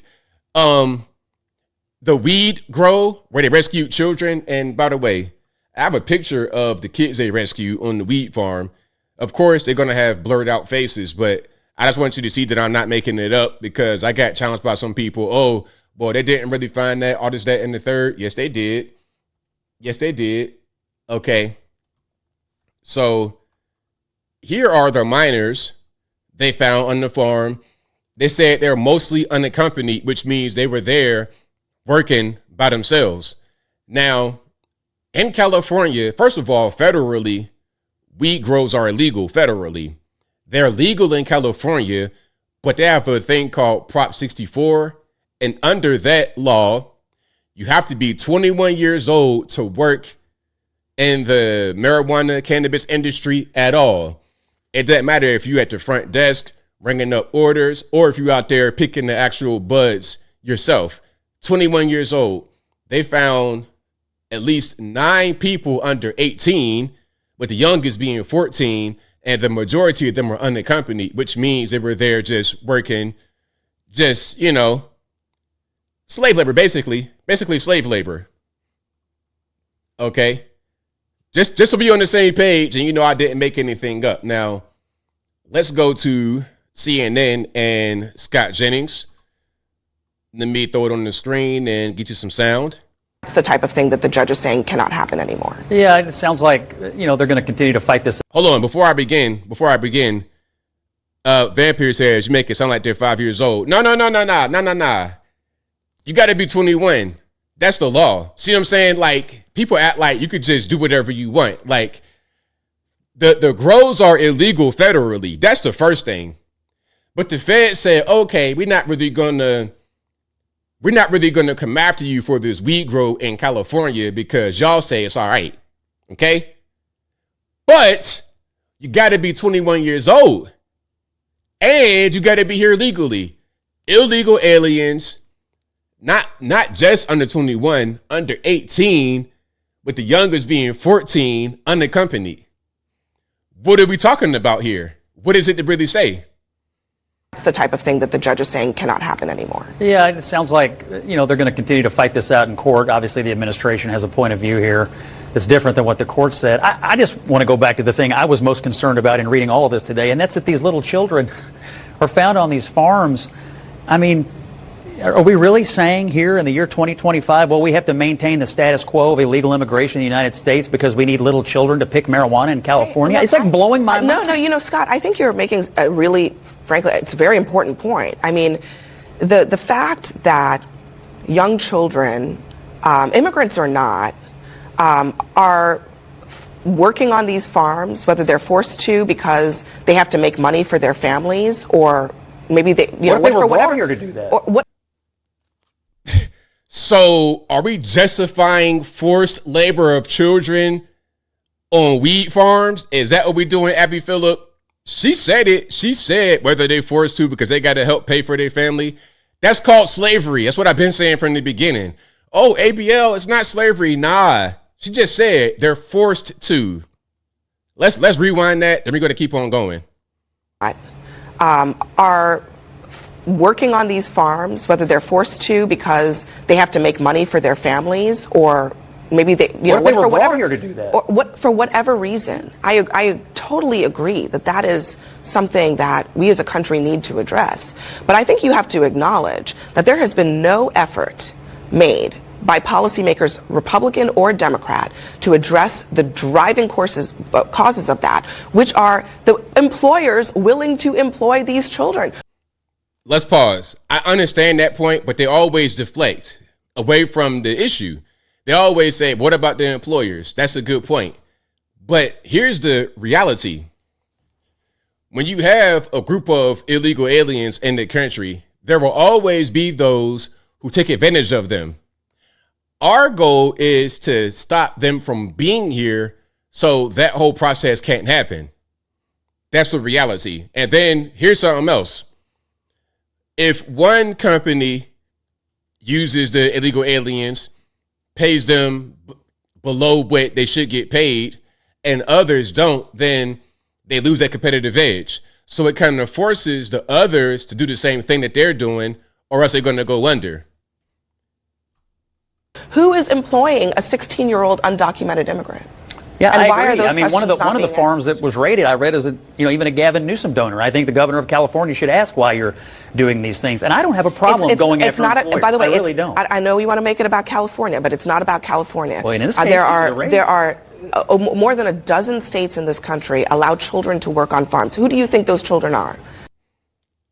See, you're conflating different things, because working on the farm is not always the same. Because let me just paint you a picture. Okay, where I live, down the street, you got dairy farms. So you got cows out there, and it'd be like a house, and the farm is pretty much outside the house. A lot of acres, whatever. Now, they may have husband, wife, 3 kids. The kids can work on the farm, handling chickens and stuff like this. That's not the same thing as cultivating weed on a big, large-scale factory grow. That is not the same thing. And again, you got to be 21 years old in California to work on the weed grow at all. There's no such age limit for a farm. We're talking about a regular farm with food rather than drugs. It's a difference, Abby. Those children are more than likely going to be immigrants or undocumented immigrants. But the cases we're dealing with today were I'm just saying it's not a California thing. It's it's a United States of America thing. And if we're so concerned about children, Scott, there are parents who are being kidnapped by this agency where their children are in school. There are parents who are being kidnapped by this agency whose children are literally dying. And so if we're so concerned about children, maybe we should stop kidnapping people while their children are dying and their sole caretakers are being deported by ICE. There are multiple cases where they are kidnapping people out of hospitals. What does kidnapping mean? It means a government agency has been given license to disappear people. That is what it means. What does that mean? So you mean an ICE agent takes an illegal immigrant into custody? We got to squeeze in a quick but you don't know if they're an illegal immigrant. That is my point. I don't use that term. You don't know what their status is. Okay. And so if you can just come and snatch somebody off the street and say you don't get due process, and that means I'm not a citizen. It is a disgusting thing that we're watching, and anybody who defends it is disgusting and despicable and deplorable. Okay, that's enough. That's enough from her. I really don't want to see. I see why her show went off the air, because listen to her talk. Nails on chalkboard. Nails on chalkboard. I rather listen to Abby Phillip, but she's terrible too. But trying to justify Abby, trying to justify slave labor on the weed farm is out of control. I mean, I thought we did away with that in this country. I thought we had a whole war about that in this country. But I guess, old habits die hard in the hearts of some people.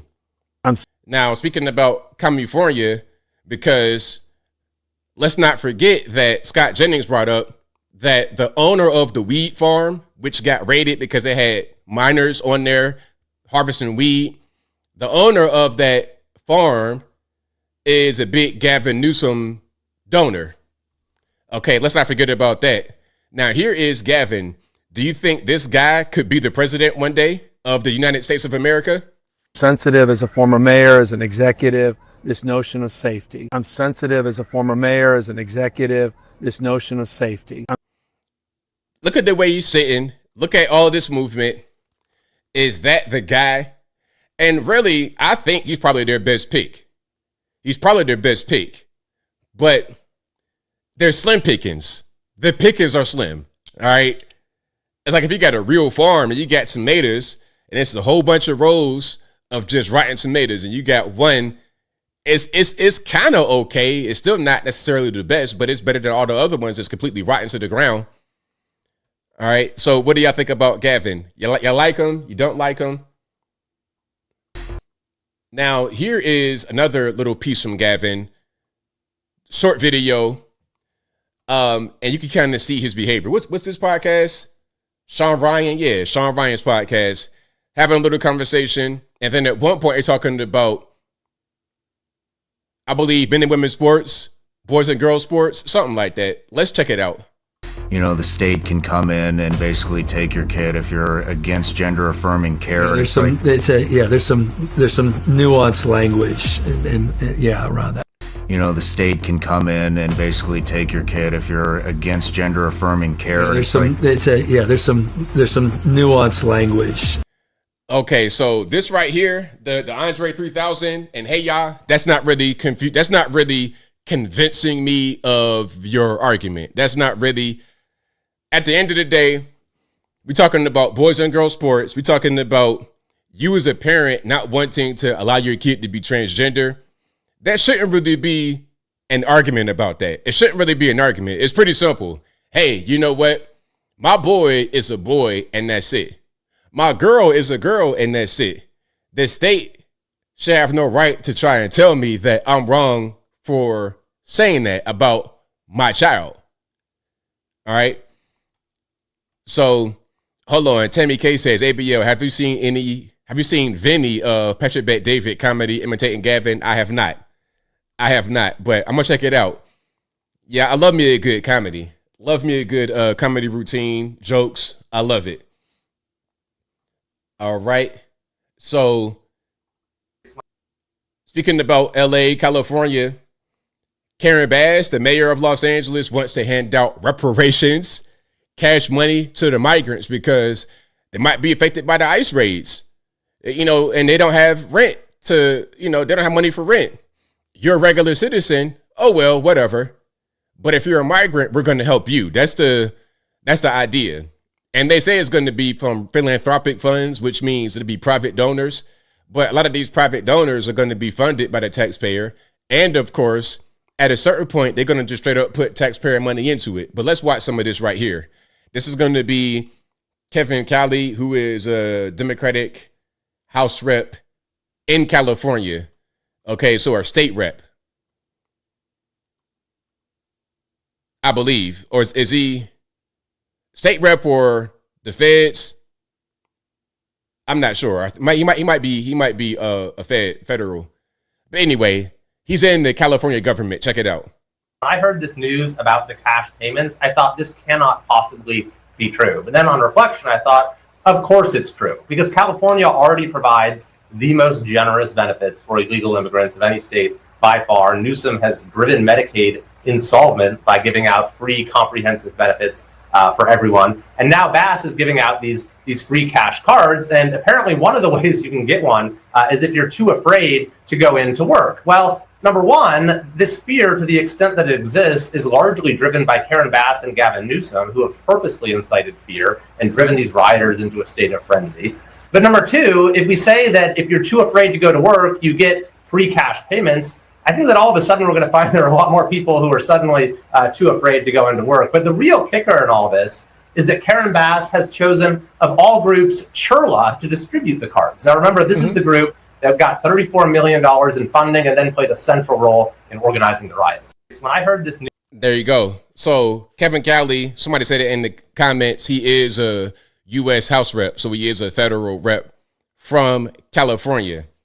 Okay, let's keep on going here. Now, this was mentioned earlier where California State University will allow illegal aliens to take classes remotely because they may be afraid to go anywhere because of the ICE raids. All right. They're doing everything they can. My question is this to the California people who are watching, and to any of you guys who may or may not be in California. How many illegal aliens do you think there are in California? It's got to be millions of them because they're doing so much to protect them.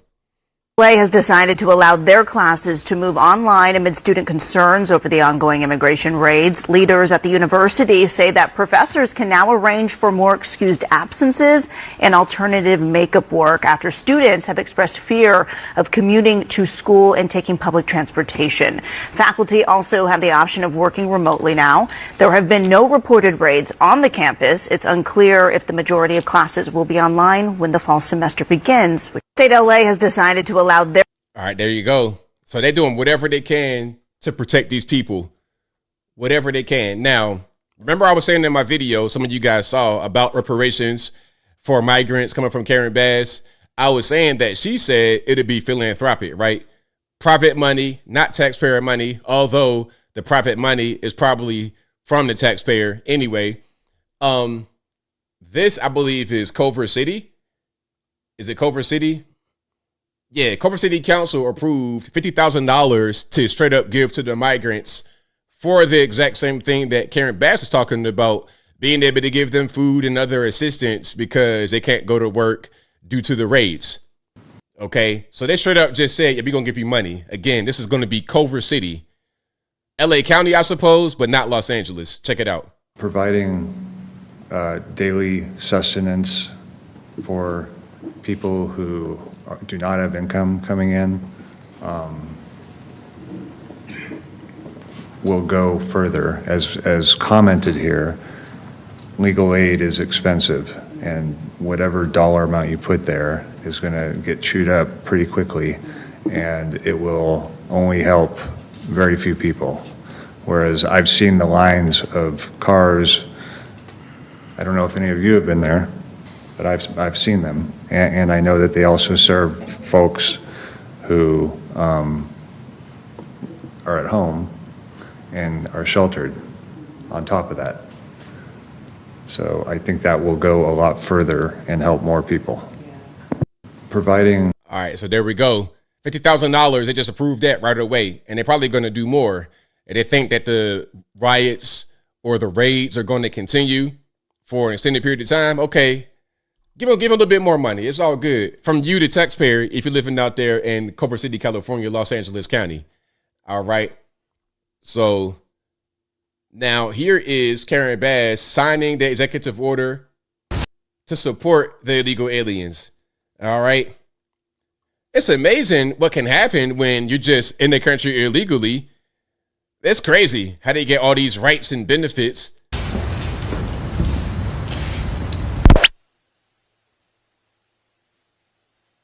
And then the lower third says LA officials announced immigrant support effort. There we go. Big applause. Yay. Reparations for migrants. You an American citizen, man. Hey, man, you be all right. Pick yourself up by your bootstraps, American. Black person in California, forget about it. Don't even worry about it. I saw a video of someone trying to ask her a question. I probably can't find it now. Trying to ask her about reparations for Black Americans, and she just ignored the person, ignored them. But then when it comes to this, for the migrants, yeah, they're telling you what the focus is. Whether you Black, white, Puerto Rican, the Canadian stripe, they're telling you what the focus is. In a place like California, their focus is the illegal aliens. It doesn't matter where they come from because they will work for a lower amount of money. They're taken advantage of easier. You can have kids, 14 years old, picking weed on the farm, and it's fine. They're going to focus on that. They want to really invest into slave labor and artificial intelligence. Where do you as an American fit in? Where do you fit in as an American? Unless you got a lot of money or something like this, a Gavin Newsom, unless you're a rich person, then you're kind of like not really part of the equation.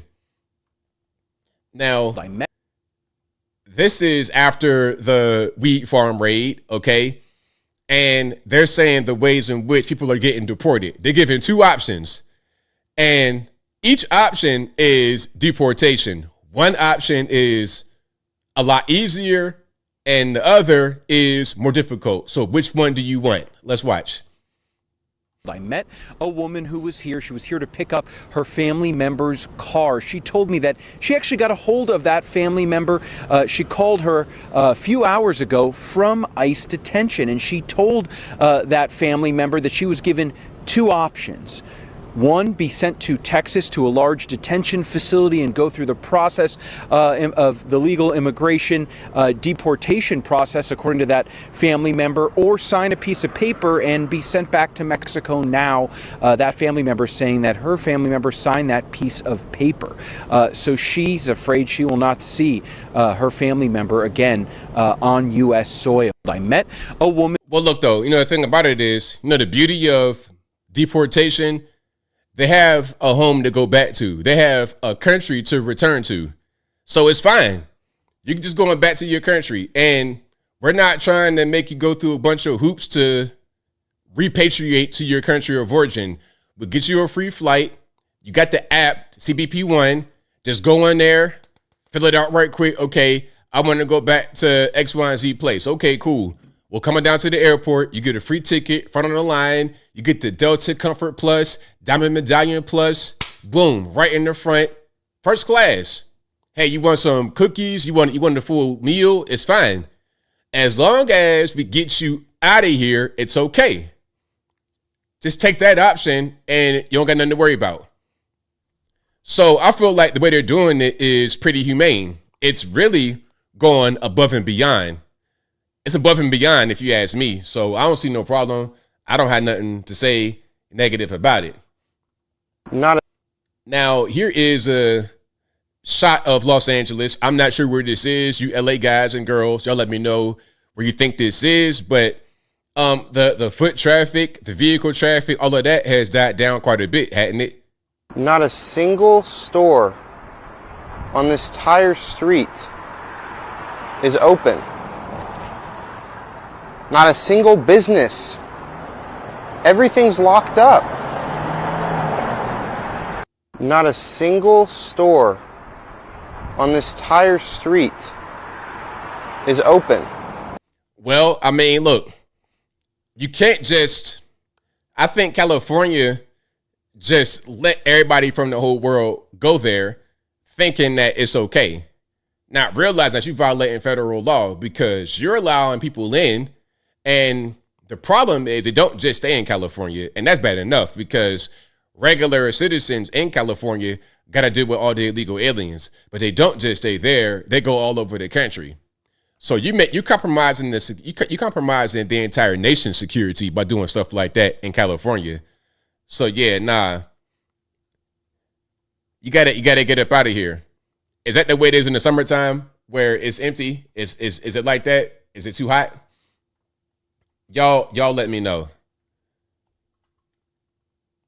Now, this guy right here is saying exactly what I've been saying about how this issue with the deportations is helping so many other things. It's not just as simple as, okay, one person, one family, a lot of people, guys and girls getting deported because they're here illegally. It's not just about that. Look deeper. What does this solve? It solves quite a few problems. Let's check it out. Mass deportations unironically solve every single problem in society without fail and without exception. It is actually the case that if you just begin to deport people and do that at scale, society gets better with no downsides. Like from a sociological perspective, mass deportations are a magic wand that make the impossible things just appear. Whenever you deport an undocumented family, that's the equivalent of just making a home appear out of thin air. No other policy can do that. Whenever you deport an undocumented family, that's like magically expanding the roads, magically building more hospitals, magically freeing up more hospital spaces, magically making more school places appear out of thin air with no downsides. Like millennials come on here and be like, oh, I'll never own a home. Because I'll never own a home, I'll never start a family. We can make like 15 million homes appear out of thin air in about a month if we really wanted to. Like, do you think the magic deportation fairy godmother making a home literally appear in your lap, do you think that would change your life in any meaningful, tangible way? To me, that feels like a preferable reality than tomatoes being 0.2% cheaper. Exactly. Right on point. And that right there makes so much sense because the migrants, when they come in here, they got to have somewhere to stay. You need somewhere to stay as well. Now y'all squabbling over housing. You're squabbling over resources, housing, jobs, just the money. If you deport these people who are here illegally, you as an American citizen now have an advantage because the resources and the housing are freed up. It's easier to just free up existing housing than it is to just create a bunch of more housing. It's going to be very expensive because of the market being artificially inflated, in part because of the migrants coming in, because the migrants are creating a shortage, but it's artificial because they shouldn't be here at all. So that's what that is. All right. Rex Rocker says, that's great. We have a housing shortage and prices have doubled in the past 4 years. Thanks, Biden. Exactly. No stranger to danger says it solves nepotism, housing, traffic, resources, less people in the emergency room, less people in Costco, Sam's Club, Walmart, Target, all of that, everything. Nepotism is something else because what happens a lot of times is when you have illegal aliens to get a job, one of them gets in there, they're going to block others from being able to get on aside from the illegal aliens. And especially those that come from their particular country of origin. Because the whole thing is, okay, I got on, I'm going to bring all my people on. It's straight nepotism, which is frowned upon, and you really can't do that to a certain, like, okay, if you're an American company and let's say you have a McDonald's franchise, right? And all you do is hire your friends, family, and nobody else. At a certain point, you might get sued for that, for discrimination. But the migrants do that, and there's never any kind of penalty for them. Ain't nobody going to sue the migrant for discrimination, although that's what it is. They don't care because that's how they operate in their country of origin, and that's probably why their country of origin is not really going the way that it should go. And here's some other things that they do. You know, when you're dealing with people that come from all these parts of the world, a lot of these third world countries, different kind of cultures, they're not used to certain things, certain amenities. Like I was saying with the Roosevelt Hotel, they're taking showers, leaving the curtain outside of the shower so the water gets on the ground. They're damaging the infrastructure. They're overloading the power because they put in crock pots and pressure cookers in every room, cooking the food every night. So they don't understand the customs of the USA. They don't understand the way they behave, and that's just going to destroy our infrastructure. Okay, and here's something else. So they got a public pool in, what's that? Central Park, New York City, a public pool. Now, I'm just thinking about a public pool in Central Park, New York City. How can this go wrong with all the crazies out there on drugs, all the migrants, all these people that are just not really on the same page? How does this end? Let's watch. They are pooping in the Central Park pool. They are pooping in the Central Park pool. And from what I understand, these are great big poops. These are not poops from a child. Grown adults are doing huge poops in the pool, which is making it close regularly. When this thing began, I told people it's a bad idea. A free pool in Central Park, this pool will be 10% urine. That's what I told people. But I didn't imagine that these animals would be pooping in the pool on a regular basis. Adults, do you poop and leave? Do you poop and stay? There's poop on your leg. What? This is why we can't have nice things. This is why we can't have nice things. This is why we can't have nice things.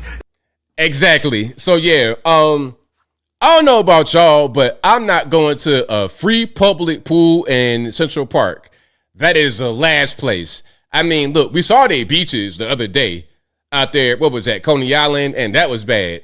So if I ain't getting in your beach, look, I'm not getting in the water at all on most beaches, usually all beaches. Definitely not that beach. Nor will I go on the sand because you got all kind of garbage. You probably got sharp things, knives, glass bottles, syringes in the sand. So if I'm not going to go on the actual water where you're supposed to be, I'm not going to Central Park in the free public pool. No way. That's like pretty much putting my bare feet on the ground in the bathroom at the airport. That's kind of what that is. That has to be disgusting. But yeah, I can imagine it. Big, full-grown man, you done ate Chick-fil-A, all of that, and go straight to the pool and take care of your business right there. You ain't wipe, and you're going to go straight to the, okay, I'm doing too much. But yeah, so what do y'all think? Would you go to a free public pool in Central Park, New York City, or just say, you know what? I'll leave that alone. What do y'all think? And if you like what you're hearing so far, please give the video a thumbs up. Like the video, share the video, do all that good stuff. That'll help me out tremendously. All right. Let's keep on rocking and rolling here. Now, this is the State Department. So there were like 1,300 layoffs in the State Department, right? That's just part of the federal government trying to downsize because it got way too bloated. Matter of fact, I'm gonna play this and then y'all remind me if I don't read it. I saw an account from someone talking about just how much these people don't want to work. They don't do anything. Maybe you got about 20 good employees at federal agencies and 80% pretty much just chilling, minding their business, not really working, doing other things on the clock.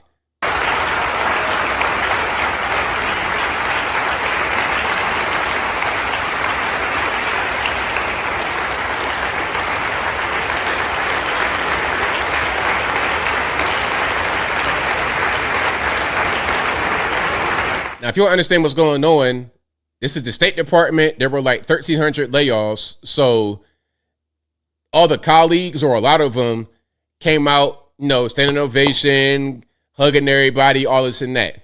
Now, the media are showing these clips to make us feel bad.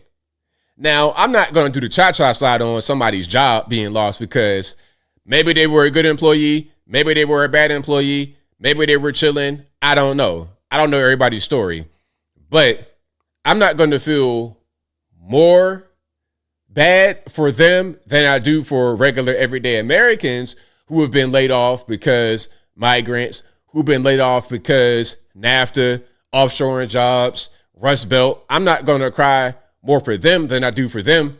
You see what I'm saying? But it seems like the media only really cares about these people because that's their colleagues, that's their friends, who probably don't even do any kind of work. Some are going to do very good jobs. Some are not. Okay, that's what's going on with that. Okay, now, and also, this is a thing that was left, all right, by the State Department. You see these little signs on the wall? These are adults leaving this. This is not like kindergarten. Okay, like when your teacher left because she had a baby and then everybody's saying, oh, come back soon, Miss Davis. Nah, these are grown people writing this. Thank you for your service. Your work left an impact. You will be missed. Sticky notes. Thank you. We will miss you. Thank you with heart emojis. You got little markers and crayons and whatnot right there. And it says, please add to the message board. Okay, you got different color folders. These are the kind of supplies I was using when I was like middle school, maybe at the latest high school, probably like middle school was the last time I had supplies like this in my book bag. And these are full grown people. So you kind of understand what we're dealing with from a social perspective. Okay, you kind of understand what's going on here. Now, I'm going to go back. I'm going to find that account right quick of what they were actually doing. This is just from someone, and if you like what you're hearing so far, please give the video the thumbs up, like the video, share the video, do all that good stuff. That'll help me out tremendously. Okay, AMG says the signs not even written in the script. Wow, looks like a 7-year-old wrote those. Exactly, but here's what I wanted to read. So this is this guy's account, probably true, might not be all the way, but I've heard this same thing a lot over the years. So he says, I served in the PA Bureau at State under George W. Bush. PA was a dumping ground of every employee who refused to work but could not be fired. There's some great and knowledgeable and dedicated career staff with 80% bloat. As a political appointee, you needed private insurance because if you fired someone, the union could sue you personally, and state sided with the union. One person spent all day calling information shows to win contests. Many ran their eBay store from their desk. Again, these are State Department employees. Okay, the Pennsylvania Bureau at State under W. So he worked at the State Department, the same place where they were getting fired from and having the round of applause and all this, that, and the third. Let me continue. The average person swiped in at 7:58, walked to the cafeteria, and did not get to their desk until 10:30. Milking the clock, right? Your taxpayer dollars, milking the clock. Fridays before Redskins or Ravens games, half the employees would wear jerseys and have themed lunches that lasted for 3 hours, okay? Baltimore Ravens and the Washington Redskins, now known as the Commanders, out there in the D.C. area, because they pretty much just D.C. people at this point. I knew a 30-year-old grandmother with 5 kids. A 30-year-old grandmother with 5 kids. No man in her life. So literally nothing. She literally did nothing but manage her household from the job all day. And was told, we can't fire her. She has 5 kids and a grandkid. And what'll happen to them? It was a welfare program. Many had accrued so much paid time off that every Friday they called in sick. At 3:45, they gathered by the exits to meet friends, stare at the big clock, and the second it hit 4:01, they swipe out. On their card, they were there before 8 until after 4, and that was cause for step increase. And again, remember, they would swipe in 7:58 and leave right at 4:01. But they wouldn't even go to their desk until 10:30, milking the clock, right? I met some of the most lazy, conniving, selfish individuals at State, greedy, entitled, sabotaging. If Congress objects, ask them if a union manages their office staff, or if they do, and can they hire, fire, promote, or does some other entity get to decide that for them? I cannot applaud this enough, except 1,300 is short by 7,000. Because again, 1,300 got laid off. This guy's saying it should have been 7,000. And every other agency needs to do the same. Government is not a welfare or jobs program. That right there sounds right on point. So what do y'all think? Do you think my man is on point with what he was saying? Does that sound familiar to you? Do you have any experience in these kinds of environments, or the federal government, State Department? Y'all let me know. Y'all let me know. Imagine 30 kids, being 30 years old with 5 kids and a grandkid, and all you do all day at the State Department is just manage your household. And they want to fire you because you're not doing anything. But I got all these kids and the grandkid. Who gonna take care of them? It's not my responsibility to take care of your kids and your grandkid. Like, what's I got to do with me? You're not working. Why would I have you here? This is what the federal government does. This is why it's important to trim it down, to cut it down.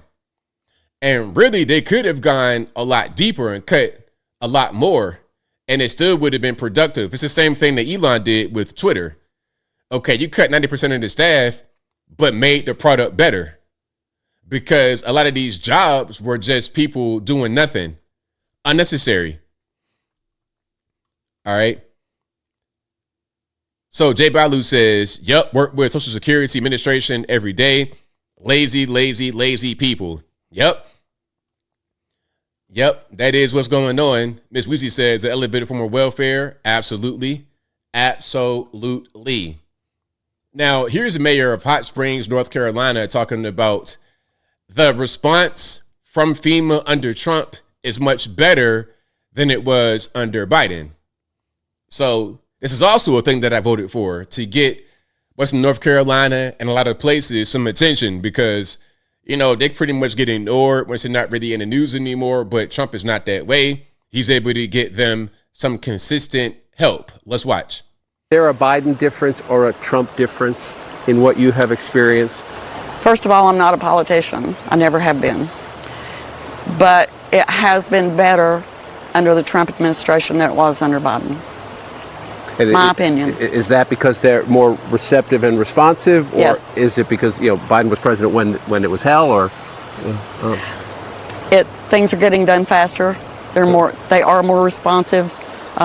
We're getting a lot more help than we did. Is there a Biden difference or? Right on. So shout out to her. She's out there in Hot Springs, North Carolina, which is right there on the Tennessee, North Carolina border in the western part of North Carolina, of course. So yeah, that's also a thing that I voted for, was to get some help to those who need it.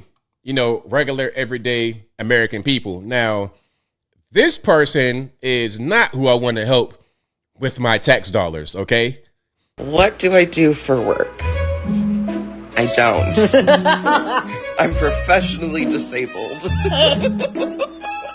And his job is taking care of the professionally disabled. He gets paid for taking care of me instead of doing it for free. Yeah. Yeah. Because let's be for real, sometimes taking care of you is a full-time job. Okie dokie. Now, I'm not going to assume nobody's gender. I don't know what's going on here. But my tax dollars going toward this, I'm not quite sure that I want it. We're talking about a caretaker. I'm thinking about someone that's really disabled, that can't really do too much.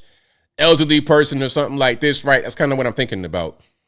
I'm not thinking about somebody just getting a check to pretty much live with their partner. I didn't think about that being the case, but that's another way that they kind of game the system. And again, I'm not going to assume nobody's gender. I don't know what's going on here. This could be two women. It could be two men. It could be male, female. I don't know nothing about nothing no more. Y'all done got me so confused. Every day I wake up, I'll be like, what's going on today? I have no idea. No Stranger to Danger says, Lord, what gender are these people? Your guess, No Stranger to Danger, is as good as mine. I don't know. Hey, man, you tell me. All right, but if you like what you're hearing so far, please give the video a thumbs up. Like the video, share the video, do all that good stuff. That'll help me out tremendously. Now, if you're having a hard time finding a job, maybe guys like this are part of the reason. So this is an Indian engineer who got caught working at 10 startups at the same time. Well, like, how you do that? Maybe they're trying to outsource to a cheap person, and they just find somebody over in Hyderabad somewhere, and 10 companies found that exact same guy, when maybe they should have just hired somebody a little bit more locally, perhaps. Let's watch. While some people struggle to even get a single job, this dude has dozens at the same time. Soham, an Indian engineer, recently got exposed for working for multiple companies all at once. This dude is so prolific that he got fired from several companies today just from going viral. His entire strategy is to basically fake all of his credentials and references, but he does crush the interviews. He is extremely good at those technical interviews. And this dude is just the tip of the iceberg. There's an entire subreddit dedicated to working multiple jobs at once called r/overemployed. Now, if you were to do this in a slightly more scalable way, instead of you being the one to actually do the work, all you have to do is pass the interviews. And because you're remote, you can now hire people to do the actual job for you. There was actually an American engineer who automated his entire job by hiring a remote worker, and he was known for being the best engineer at his office, though he eventually did get fired because the remote IP from India was a dead giveaway. While some people struggle to even get a... All right, there you go. And then the way it is now, people are mastering AI. They got their cousins or whatnot in India doing a lot of the work. So you got guys that kind of subcontract their own job. It's crazy out here. It's really, really wild. It's really crazy. And people are doing these things, and you're wondering, like, who are you competing against? You're competing against that guy. You're competing against basically a guy who has his own staffing agency who pretends to be one person. Crazy. Crazy. But yeah, shout out to him. Shout out to that dude. Now, this is going to be, I think, over in UK. We got some squatters. And this is part of the reason why, like, real estate for me is cool, but I'd rather would just do a deal, have it be done. Like for me, I prefer to do something like, okay, I have a property, I fix it up. I'd rather would just flip properties, fix them up, sell it. I really don't want to be a landlord, and I don't want to have Airbnbs because my nightmare is the guest ruins my property or they want to squat or something like that. I don't want that to happen. Or I get caught up in a legal situation because I've seen people sublet apartments illegally and then the landlord gets in trouble legally himself and got to pay a bunch of money. But let's watch this. This again is over in UK at an Airbnb. Yourself down here now. Come and open the door. Staying here, we have squatter rights. This is our place now. It's a holiday let. You're not a tenant. You paid for 2 nights holiday. You can't evict us without 30-day notice. Right, okay, that's it. You're not a tenant. You've been here 5 days now. Come downstairs, open up and leave. You've changed the locks, right? That's criminal damage on my property. Do you understand? What's criminal damage? People watching us all around here saying we are criminal. We can have you for this. Listen, you pair of divots. Come downstairs, open the door, leave, and I will not press charges. There's a man who can't even fix the fridge and the television is broken. This is the first time I've heard of it. Leave, and I will not press charges. You give us a full refund right now. Maybe we think about it. You've already incurred overcharges for staying longer than your actual booking. Are you not embarrassed about your actions? It should be undercharges just for the fridge. Pack your bags, open the door and leave. You're the embarrassment. I put my trust in you, letting you stay here. You're taking advantage of people. It's embarrassing. See, look, I don't got time for that. I don't have time for it. All I want to do is just make the deal. Okay, I bought the house for X. I'm going to sell it for Y and go about my business. All this squabbling, going back and forth with these losers, with these and then they got it. And then see, look, when they said, "Oh, you ain't fixed the fridge," I would have been set off. I would have had smoke coming out of my ears like a local. I would have had steam kettles out of both of my ears at that point, like the cartoons. I would have been like that. I would have been set off completely. That's like, man, are you for real? You gonna squat at my house and then be like, "Oh, you ain't fixed nothing"? Man, how about I fix your teeth to go from left to the right and side to side, back and forth? How about that? That's what I'm gonna fix. But if you like what you're hearing so far, please give the video a thumbs up. I got a few more here. Then we're going to get to the calls. Okay, speaking about the UK, what's the income over there really like? One thing about the Europeans, they don't make a lot of money. The English, well, the people in UK, the Germans, a lot of your French don't make a lot of money. We make quite a bit of money. We don't understand how much money we make in this country. We don't understand, and we don't understand how good we have it from region to region. Y'all know I'm in Appalachia. I've seen some real poverty. I've seen places where you might make $20,000 a year. And that's everybody in the community that makes that. $20,000 a year. Okay, yes, it's a cost of living that's much cheaper, but there's certain things that you're going to be kind of excluded from when you have that kind of income. Some of the things that you do in a lot of your bigger cities with more money, you cannot do in places where it's not that much money. Okay, there's not as many, restaurants everywhere, all these amenities, free this and free that, and buses, and there's a lot of things that are just not available in certain parts of the country because there's not enough money to support it. And once you don't have it, you realize you took it for granted. That's why I love being in West Virginia when I was a kid, going back and forth, because I realized just how poor it was there and how few resources they had. So I go back to Virginia and I have all these resources. I got library for free. I got this nice school. I had all these things that a lot of my friends took for granted because they were always around it and never went anywhere else where it wasn't available. So let me show you this about the reality of what they make over in UK. I think people realize how poor the UK really is. And I saw this chart the other day in the Financial Times, which is Britain's largest financial newspaper, that really paints the picture. This is looking at GDP per capita already adjusted for purchasing power, and it compares the UK, Germany, Netherlands, and the US. Now, the blue line is the national average GDP per capita. So you can see between Britain, Germany, the Netherlands, and the US, the UK is already the poorest of the group at a national income around $45,000 per capita, compared to the US, which is around $65,000 per capita. That's already a pretty large gap. Now, the Financial Times asked the question of what would happen if you took the most productive city away from that country. So in the US, that's San Francisco, the Netherlands, that's Amsterdam, Germany, it's Munich, and the UK, it's very obviously London.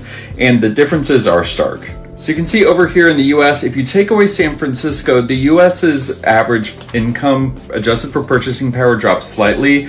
And you obviously have Mississippi here at the bottom. And I know it seems weird to compare a city to a full state, but San Francisco, the metro area, actually has more people than the state of Mississippi. So I'm fine with that analysis. The Netherlands, it's a larger drop. Germany, there's pretty much no difference. Munich is substantially wealthier than... I'm going to pause right here. Now you see this line right there, right here on the left-hand side. It says if the richest part of the country is removed, that line right there, it goes like through Manchester, Northeast, all of this stuff in UK. And then Netherlands, it's way below Amsterdam, but it's right West Virginia, Mississippi. That's kind of like right where it is for the average if you took out the richest region in UK is right alongside West Virginia and Mississippi. So you're talking about most of UK, aside from London, is very poor. A lot of Europeans don't make that much money, $20,000, $25,000 a year. And it doesn't matter if you have a low cost of living, you still cannot get certain things. How are you going to get a brand new iPhone every year if all you make is like $20,000 a year? How are you going to have all these brand new things that they have in a place like London if you don't make anywhere near London money? It's just not going to be possible. So yeah, shout out to them. All right, and I think I got a couple more here. This is going to be somebody also having a baby. I think I showed one before about how much it costs. Guess how? This might be a different one, but let's just check it out. How much does it cost to have a baby in California? Going to the hospital, all the things. How much will it cost?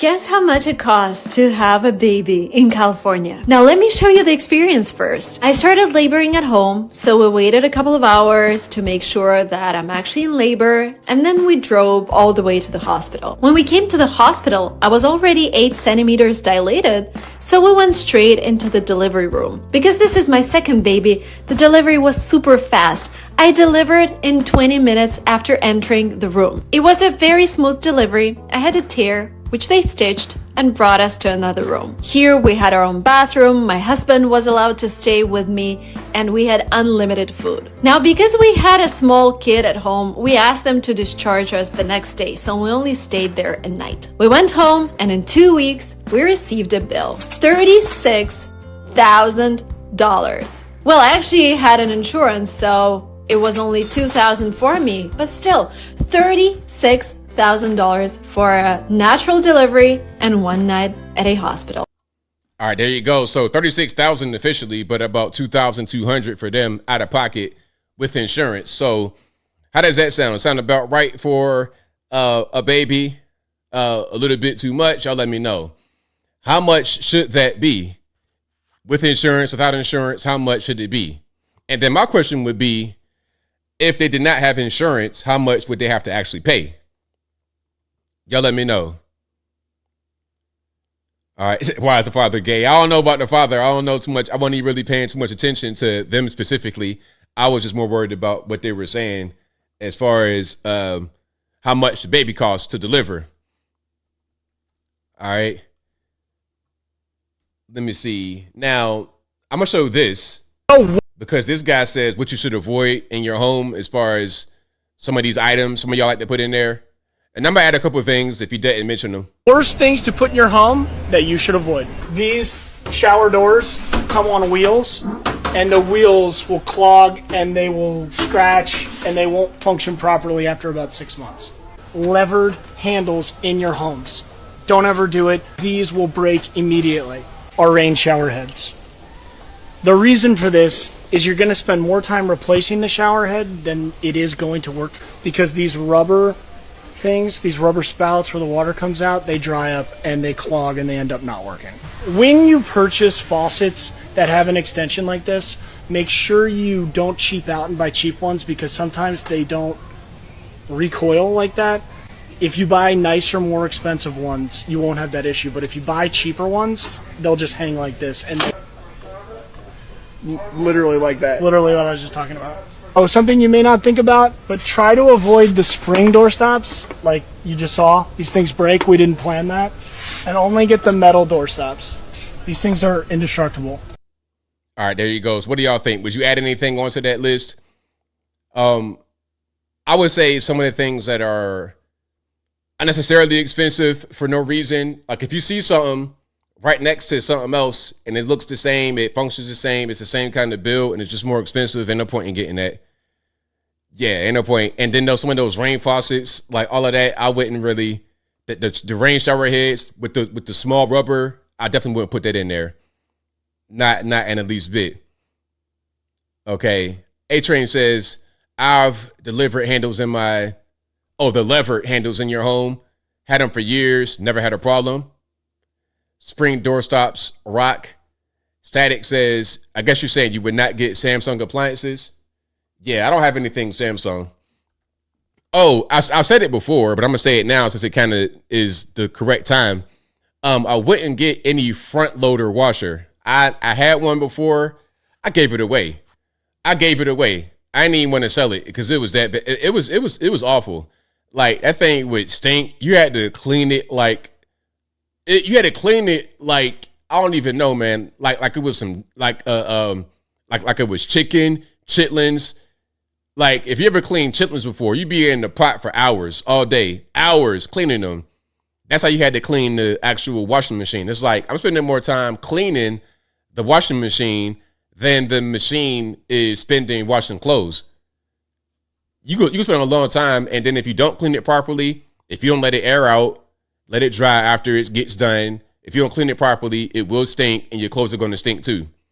I have the old school, regular agitator, regular dryer, never had a problem at all. And I get them for Whirlpool, and I think there's a Whirlpool factory out here. So it's American made, made very well, made to last.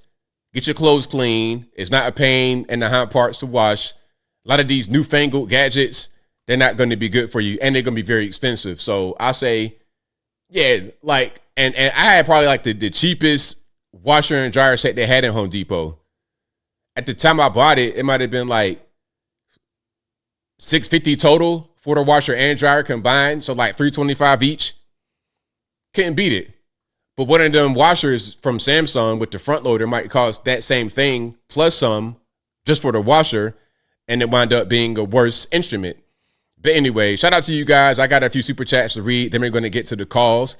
The number to call is 706-406-3287. Again, 706-406-3287. Let me read super chats, and then we're going to get to the calls. Thank you to Michael Critchlow, who says Vance Rubio 2028. That'd be a good ticket. Trucking All Day says every father, true man, alpha male, even dudes in prison want justice for those adults messing with the innocent and kids. Epstein infrastructure probably exists. Others need to be held accountable. Thank you, Michael Critchlow, who says that Bongino hairline is wild. Hey, the Bongino hairstyle, I don't know what kind of barber said, hey, let me just draw a line like a semicircle, a half circle on top of your head. That's crazy. But anyway, shout out to Bongino. Thank you to Bordeaux Forno for becoming the ABL supporter. Thank you to Karen Jen, who says stay with the president. Thank you to Ron Henderson, who says old man has strength, but we feel pain afterwards. Exactly. My man that was wrestling that guy earlier is like, yeah, you doing a whole lot right there. And I know it felt good, but them knees ain't going to feel good. And 24 to 48 hours, you're going to be putting ice on all your limbs. Thank you to Ron Henderson, who says, I'm okay with sending the illegals too much land, crop food. Thank you to the white man for the peace sign emoji. Thank you to Ron Henderson, who says, Fetterman might be brain damaged, but his party has no brains. They're just damaged. There you go. Thank you to Ron Henderson again, who says, I can't wait on them when they get their payments. Thank you to Sneaks for upgrading to ABL superstar. Thank you to Boycott China, who says avoid disposable poisonous junk from China. Salute ABL with the beer emoji. Thank you to Ryan Walker, who says I have a Speed Queen washer and dryer set. Works great. Oh yeah, shout out to the Speed Queen. Yeah, those are definitely good ones. All righty, let's go ahead and get into it. The number to call again, 706-406-3287. Again, 706-406-3287. Thank you to Sneaks again, who says, hey, hi, ABL. What's your take on the two Supreme Court justices retiring? Clarence Thomas and Samuel Alito, very constrictive. Well, I've not seen anything about them retiring, but if they do, then hopefully they retire right now so Trump can replace them. 248, you're on the line. Who am I speaking to? Hi, this is Taisha from Michigan. How you doing? I'm well. How about yourself? I'm good. So my comment tonight was about the birthright citizenship. I don't think it's right that you should be able to just come to some random country and because you have a baby, that the baby is automatically a citizen of that country. Like just go back to your country and have the baby and then have citizenship there where you are from. So, you know, the United States, now the baby is coming here and then you're now it's on welfare. So that's more money that the taxpayers are paying. So I definitely don't agree. So I like what they're doing now to try to stop that. Right, exactly. I feel the same way because at a certain point, we can't have our country, we can't have them come over here and take advantage of us like that. So, yeah, I'm 100% for it. Yeah, then you got people that was literally coming over the border 8 months pregnant. So that was literally their only agenda. And then my second comment was regarding the appliance. I swear to you, I was telling my boyfriend that these newer appliances, it's like they're not made to last and they really don't wash the clothes. Because I remember like my washer, just like the basic white washer, really used to get the clothes clean, dry on the first time. Now it's like with the newer appliances, you have to wash them 2-3 times. They take way longer. So I definitely agree with you on that one. Yeah, that's what I got. I got the basic white washer and dryer, and they work perfect because I had the upgraded one before, and it was terrible. So you right on point. Terrible, but that was my only comment out tonight. We're just out having a drink, and we love the show. And hi to the comments, and have a great night. Thank you for the call. Appreciate you. Bye. Yeah, those newfangled appliances, they don't do it. The get you the old regular white washer and dryer, and they get you right. They most certainly do get you right. RWD channel says, why don't you call the farm in California what it is? A plantation. Master Newsom probably used the whip on those kids for not growing enough weed. Hey, I don't have any kind of I don't have any objection to what you're saying. I think you're right on point. You're right on point. Yes, indeed. But yeah, I have my washer and dryer that's in there right now since 2017 when I first came out to Tennessee, and it's been working like a charm ever since. Never had no problems, none whatsoever. Minimal maintenance. It's been good, and I have no desire to really get anything upgraded because it's working just fine. Totally fine. All right, but a number to call again, 706-406-3287. 818, you're on the line. Who am I speaking to? Yes, hi, ABL. First off, great show tonight. But what I wanted to go ahead and point out too about California, especially Los Angeles with the illegal immigrants, is that I find it funny because I've been told I've been crazy for years by a lot of people saying that a lot of this stuff's not happening with them taking Social Security,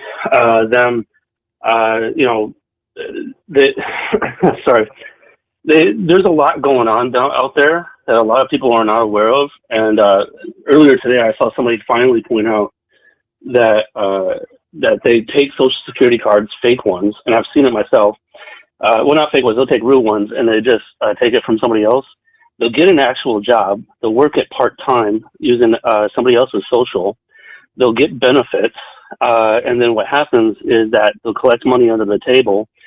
And in the end, they actually walk away with more money than actual American citizens do, especially in the construction, in agriculture, and even in the restaurant business. Because I've worked in restaurant business as well as construction, and there's a lot of unfair practices. And you're talking about early with nepotism. that is a really big thing. Like when it comes to construction, you don't see signs out there saying help wanted, we're hiring. That's because usually it goes to an illegal immigrant or somebody that they know, or it goes to somebody that has connections. So getting into those fields, it's actually quite hard. You know, what sucks about it is that people say, well, Americans don't want that job. But the thing is, Americans will work that job, but it's given to somebody else because maybe they speak Spanish or they speak a different language or it's something else completely entirely. And then you were talking about like having babies. All three of my kids were born in LA. And I can tell you right now, I remember when my wife and I were trying to get help, and the thing is, I was trying to get off of government assistance, but I needed it at the time. And, you know, when we were trying to get help, my wife, not being from the country, they asked her if she was illegal, and she wasn't. She became a citizen. And because of that fact, not only did they give everything to illegals free, they do the paperwork for you, and they make sure that you get all the equipment you needed. She needed a breast pump. She couldn't get it because she was not illegal. There's a lot of problems out there. I moved out of LA. I'm happy I left. I miss home, but, you know, when it comes to illegal immigrants, I mean, there's so many of them out there that's it's crazy. I don't want to speak too much longer, but I'll give you one to leave off, and I want people to understand how bad it is. When one time I remember I was driving from Riverside back into LA, and between there's a lot of mountains and hills, and there's like a lot of desert land. I was joking with one of my kids when he was still when he just started school. I think it was like first grade or something like that. I was joking with him. I said, you know, I'm going to leave you out with coyotes and stuff like that, and you know they can go ahead and get you. And without my son even thinking about it, he goes, "Oh, some of my friends came from a coyote." I was like, "Oh my God, no, that's not what I meant." But it's bad. Anyway, great show. I just wanted to go ahead and point out some of those things, but thank you very much, and I hope you have a good night. Thank you for the call, man. Definitely appreciate you. Yeah, man, that's crazy. Kids once when they came from that coyote, that's out of this world. Okay, I'm gonna reduce the slow mode for you because y'all complaining about it a little bit. I'm gonna reduce it a little bit. So, but if I see any other kind of spamming, I'm gonna turn it right back on. All right. So you've been warned. Any spamming, the slow mode going right back to what it was. But yeah, that's wild. That's totally wild. California, man, it's a whole different world out there. Whole different world. They pretty much just, I don't know, man. They got a different kind of life. It's beautiful out there where it's beautiful, but where it's not, it's not. And it's a big kind of contrast. So like if you got money out there, if you're doing well for yourself, then you good. But if not, then it might be a little bit rough. But the number to call is 706-406-3287. Again, 706-406-3287. All right. You guys talking about some spam. All right. Let me read some of these comments right here until we get the calls back. Hey, California. Hey, I love y'all in California too. You know, it's just a unique kind of place. It's a unique place. You know, I think a lot of y'all went out there maybe in pursuit of more freedom than you have on the East, trying to just do different things out there. But some of the things that y'all do there, I just don't see anywhere else. It's different. It's interesting. But I like it overall. I like what I saw. 310, you don't lie. Who am I speaking to? This is Ron from Georgia. How you doing, ABL? I'm doing well. About yourself? I'm doing better, brother. Man, everything's going crazy and stuff in Cali and with the ICE agents and everything. I tell you, they turning it up, aren't they? With the protesters, you know, grabbing their Roscoes and everything, firing at the ICE agents and everything. It's crazy. You know, they're really trying to turn it up, and the Democrats is trying to get what they want. somebody to get deleted. You know, it's sad, but they're not going to be happy until it does, so that way they can have another George Floyd situation to snivel about. You know, but you know, Trump just got to give an order telling the ICE agents, hey, look, they throw a brick at your car. These are new cars, vehicles. Stop, get them, arrest them, persecute them right there on the spot. So look forward to seeing that because he already gave the order for them to do that. So I can't wait. Just like the way that officer, like you said, used old man strength on that boy, you know, hey, you know, the people going to get out, start pushing them around, and, you know, you're going to F-A-F-O. You're going to find out. And that's the thing. And as far as, like, bringing some more alligator Alcatraz throughout America, hey, if the blue states don't want to get involved, no problem. We got the red states going to be doing it. You know, we'll be shipping the ones that we get out of your blue states, putting them up in the red states, ready to get out of the state. You know, so look forward to that. Like I said, we could build them up as quick as they did in Florida in 8 days having operations. Hey, you know, that's awesome. That's American ingenuity. And the people sniveling. You know, I'm looking at some of these people, these TikTokers, they're crying and wailing about what's going on, and they feel so sorry for them and everything like that. Don't forget what they're doing in Mexico. You know, they said, gringos, go home. Gringo, go kill a gringo. You know, they're not paying attention to what they're saying over there. They don't want you over there, but yet, you know, we don't want them over here. I mean, come legally, but you just can't just bogart and come over here and get on our tax dollars. I'm sorry, we're tired of that. Come correct. And then part of like coming over here to just have your babies too? No, just so you can get on the government dole? No, time for all that to stop. You know, and I believe it will stop, you know, but the thing about it is, America, we just got to just hang on, keep on standing up for the right, keep on looking what's for right, and like I said, get yourself prepared, quit doing the drugs and everything, get a job, do what's right, support yourself, support your family, and love God as well as country. You know, so I'm just going to just leave it like that, brother.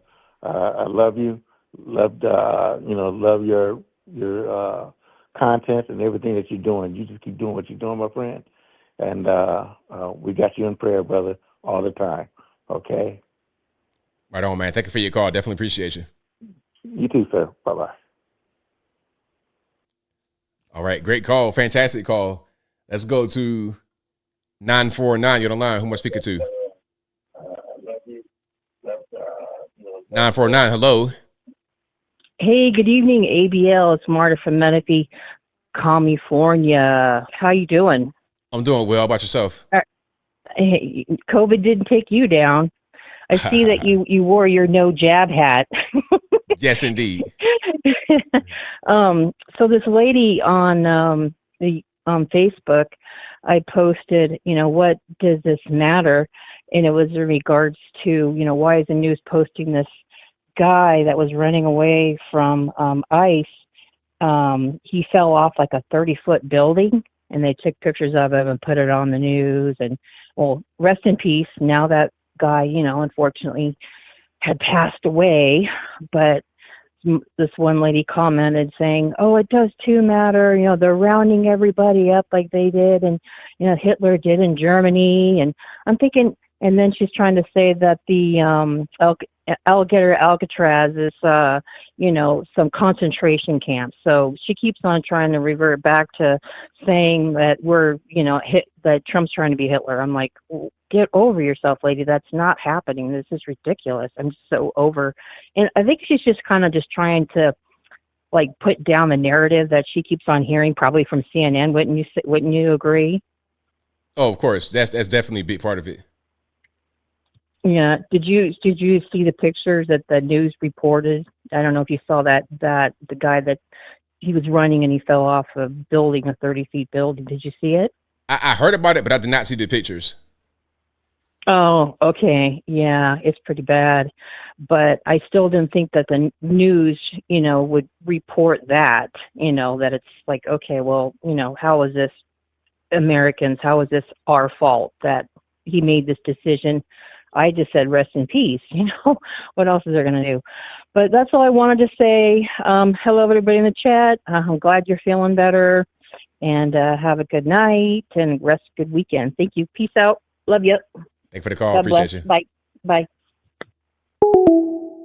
All right. Shout out to the caller. Great call. Let's go to 951. You're the line. Who am I speaking to? Hi, ABL. My name is Alex. I'm from Southern California. I've spoken to you twice before in the past. How you doing this evening? I'm doing well, man. How about yourself? Yeah, I'm doing well.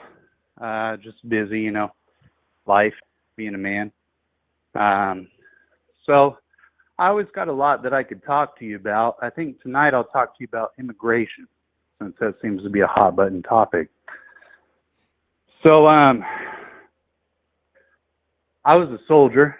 I served in the Army from 2006 to 2012. And when I got out, I was a little bit disillusioned with the state of America, and I left the country. And I left the country with a nonprofit organization. I found myself in Vietnam for 10 years. Okay? Wow. So for 10 years, I lived in Vietnam, and while I was there, I had to keep a visa. If I didn't keep a visa, the government could have told me to leave at any point in time. It's just a reality while I lived in Vietnam. And sometimes the visa laws were real easy, and they said, I could just pay a fee and they would renew my visa. And sometimes they said that the visa laws were more difficult and I had to leave the country, and I had to get on a bus and ride the bus to Cambodia and leave the country and stamp my passport and come back. But for 10 years, I lived in Vietnam, and I always kept a visa. Okay. Now, I married a girl from Vietnam, and I lived in Vietnam during COVID. And COVID caused my whole business to shut down for 2 years. I didn't make any money for 2 years. But I had a wife from Vietnam.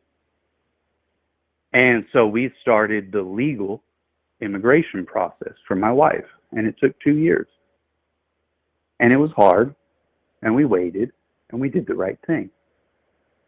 And we got to America in 2022. And my wife is real smart. She's a hard charger. So she got enrolled in school. She's knocked out an associate's degree already, and she's done 450 hours of community service through the college. My wife is a hard charger, and she's applying for BSN programs in California. She's got a 4.0 GPA. She's done everything right. And she has applied, that I know of, 4 times and been denied. And people that are not even legally here in the country have gotten those seats that should have gone to her. And so on Friday, this Friday, my wife has an interview to get her citizenship. I myself am somebody that has lived in a foreign country, and I've done it the right way, and I've worked, and I've helped my community while I was there.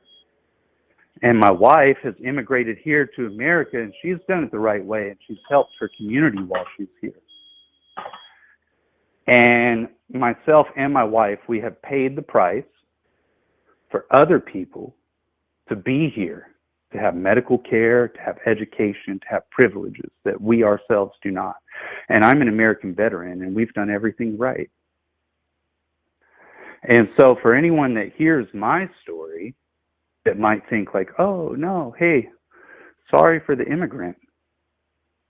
No, you're robbing me, and you're robbing my wife. And we've been doing it right, and you're robbing us, And so me, I'm a Trump supporter at like a kind of a basic level. I'm worried that he's a Trojan Trump, a Trojan horse, and that things are going to kind of move forward, but with the thumbs up from the right. this time. But as far as illegal immigration goes, I mean, every single person that's in this country illegally needs to be gone. Every single one of them. Woman, man, child, I don't care. I don't care. If you're not here legally, you need to go home. And if you want to come here, you need to figure out how to do it legally. And I guess that's all that I'll share with you today. I always share some kind of wild thing. It's my third time, but yeah, that's my thing I'll share with you today, ABL. Thank you for your call, man. Definitely appreciate you. Hey, thank you. Have a good one. Same God to you. bless. All right, shout out to the caller. Great call. Let's go to 215 in the line. Who am I speaking to? Oh. 504 in the line. Who am I speaking to? Hey, ABL, it's Alien Spaceship. Alien Spaceship, man. Been a long time. How are you, man? I am doing good, and I've missed all of you very much. And basically, I have been well. I hope you have been well, too. So I have been doing a lot of my own streams with the trial chat group that I have, and there's sometimes the trials that end a little bit sooner, so they want me to go live every single day. So I got real busy with that, and I just wasn't really able to get here, but I did want to, I always intend to come back and to the show and call in. So basically, I never had a problem with you or anybody else. I also talk about things that, like politics and stuff, and I learn a lot from you, and I applied it to my show too. Sounds good, man. So you just busy, you got a lot going on, so it sounds very good. Right. And also, the Diddy trial happened, and a couple of different ones occurred. And something that has been going on is there is these people have been suspicious about how the Diddy trial wound it up, and he had a very good legal team.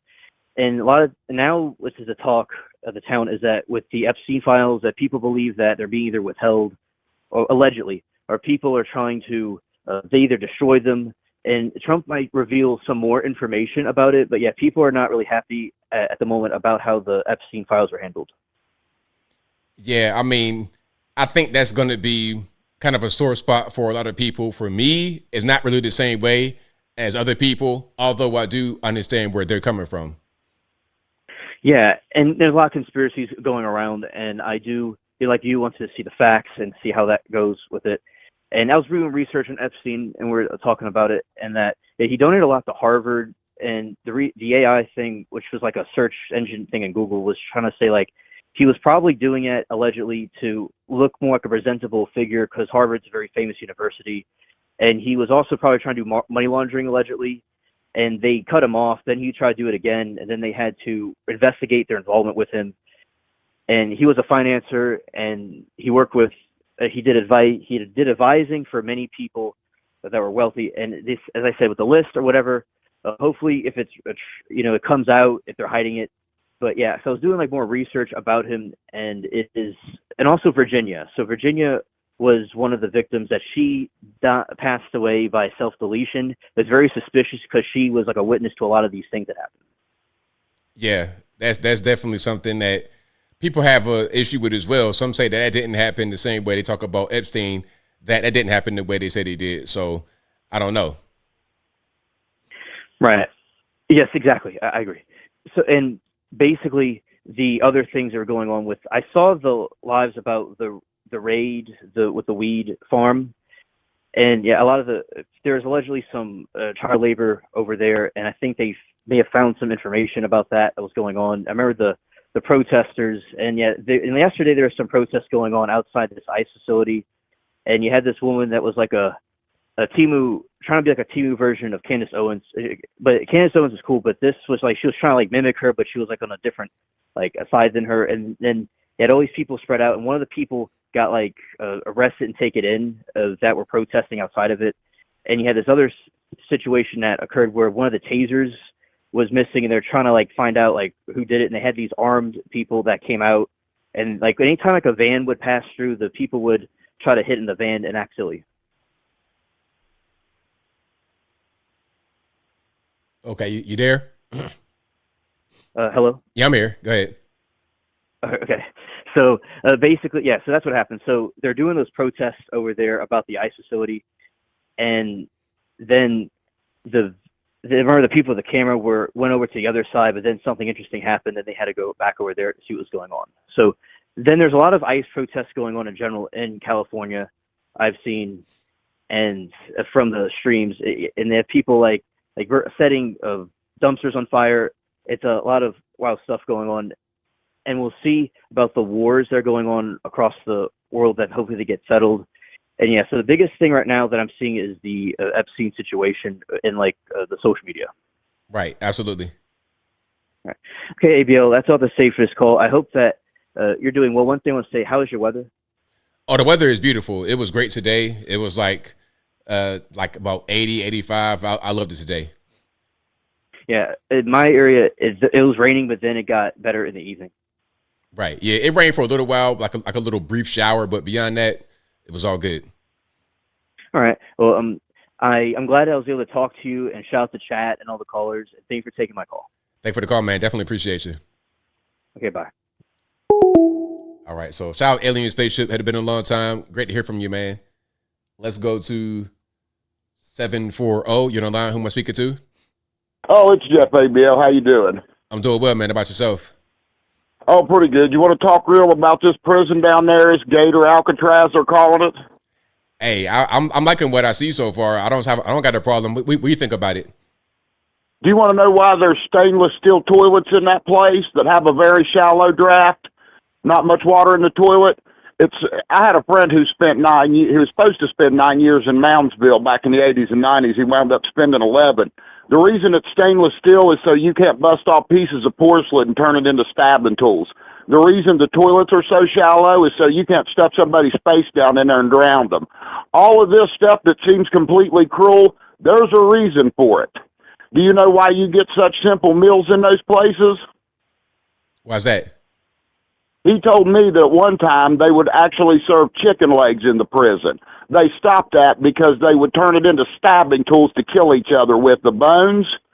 So, listen, I think any of these liberal women like Debbie Wasserman Schultz that wants to go down there, let them into that prison because, like, say, when Metallica went to perform for San Quentin and these performers go in to play for the prisoners in there, you get to sign a piece of paper that explains that if there's a riot or you're taken hostage, they are not going to negotiate for your freedom.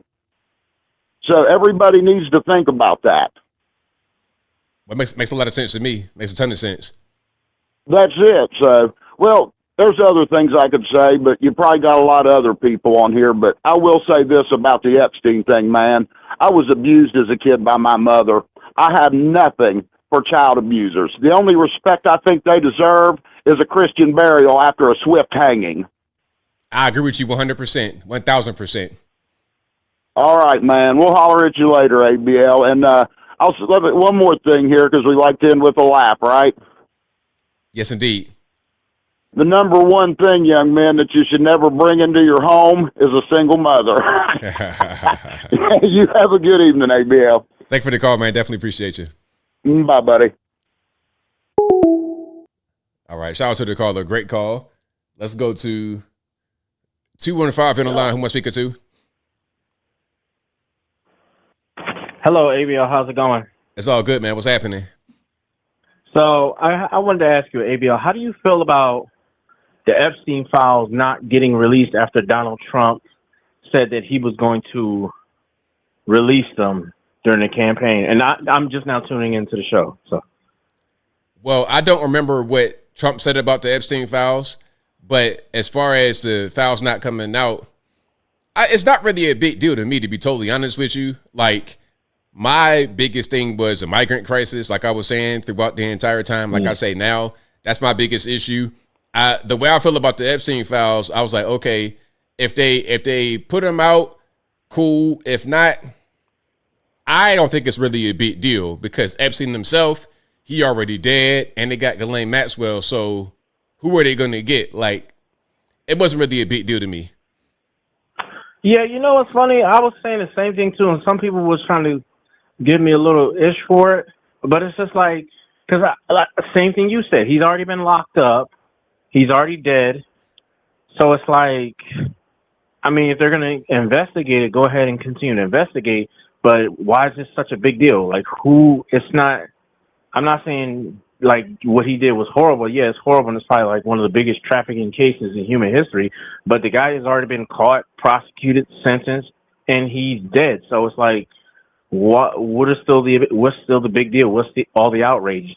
And like Trump said, and I agree with him, and Ben Shapiro said the same thing. We got more important issues currently going on right now than Epstein. Now, is Epstein not a big deal? I'm not going to say it's not a big deal. I wouldn't go that extreme. But it's like right now, Donald Trump's got a lot of other big issues on his plate right now. Exactly. That's pretty much what I'm thinking as well.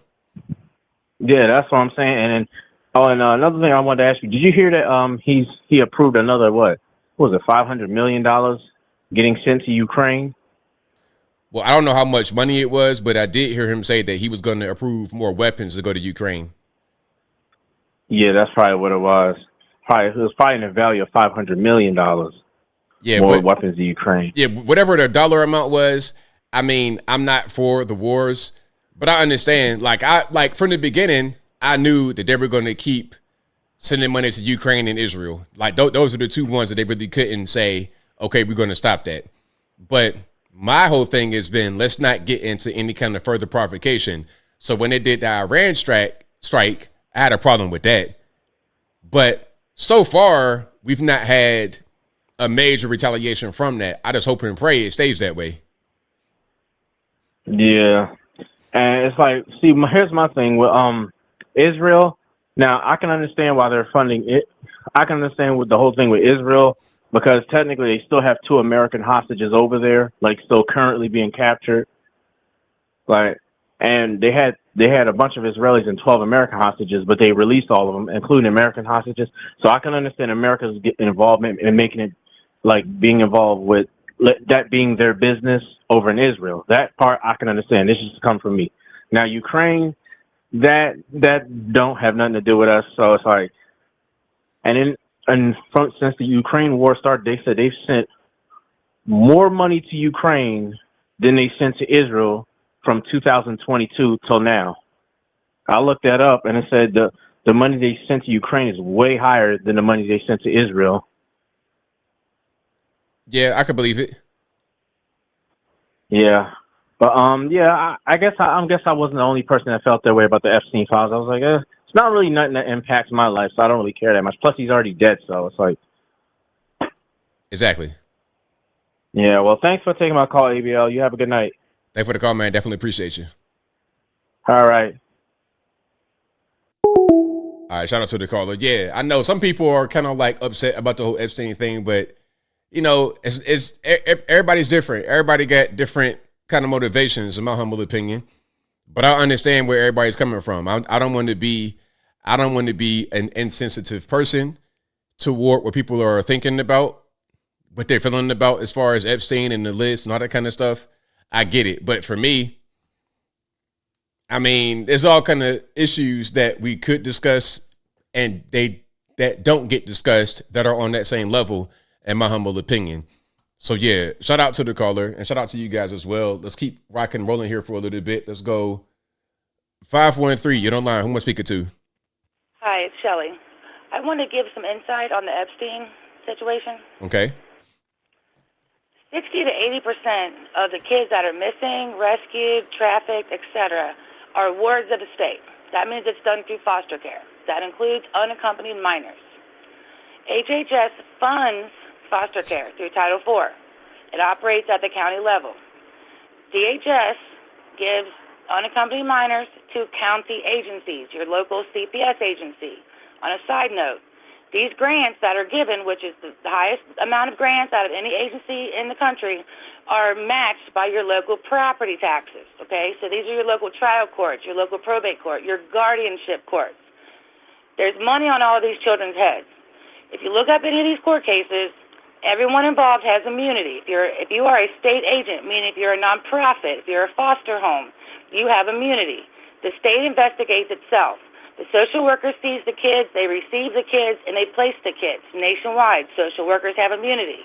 This does affect everybody because there's a lot of money in it. Every nonprofit in the country that's involved with anything to do with children has doubled, tripled their revenue since 2022. The number of children have gone down, but the cost has gone up. There's a $4 billion lawsuit in LA County from past foster children who were sexually abused in foster care. But guess what? None of the people that did the sexual abuse are arrested because their names are protected. You can look up any county court record, any Title IV case online, and you can see this. Their names are not mentioned. Now, if a parent or a family, they have no recourse. If you try to go to appellate court and you say to the appellate court, I want this case public because I think it's an interest to the public, they will knock it down. I mean, if you figure they've already rescued 10,000 kids, we know 6,000 to 8,000 of those kids have a caseworker. Why are the caseworkers not in trouble? If a parent loses their autistic child, gets out, goes into a pool, or gets loose, the parent's in trouble. But if a caseworker or a foster home loses a child, nothing happens to them. So until people start asking, where do the kids come from? Which agency supplied the kids? Who was responsible for the kids? There's no Epstein list because the clients were provided the children by the social workers, by the foster homes. These nonprofits, they are people's payees to get the kids on Social Security. Now the nonprofits are payees. That ups their revenue. They lobby. They affect policy. They pay the politicians. They pay your local county commissioners.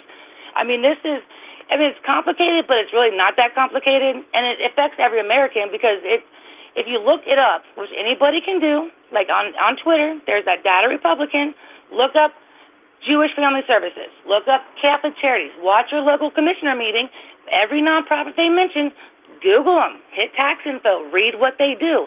They help unaccompanied minors, they help immigrants, they help foster kids, right? So, I mean, it's all protected at your local county courts. The state AGs, they don't take the cases.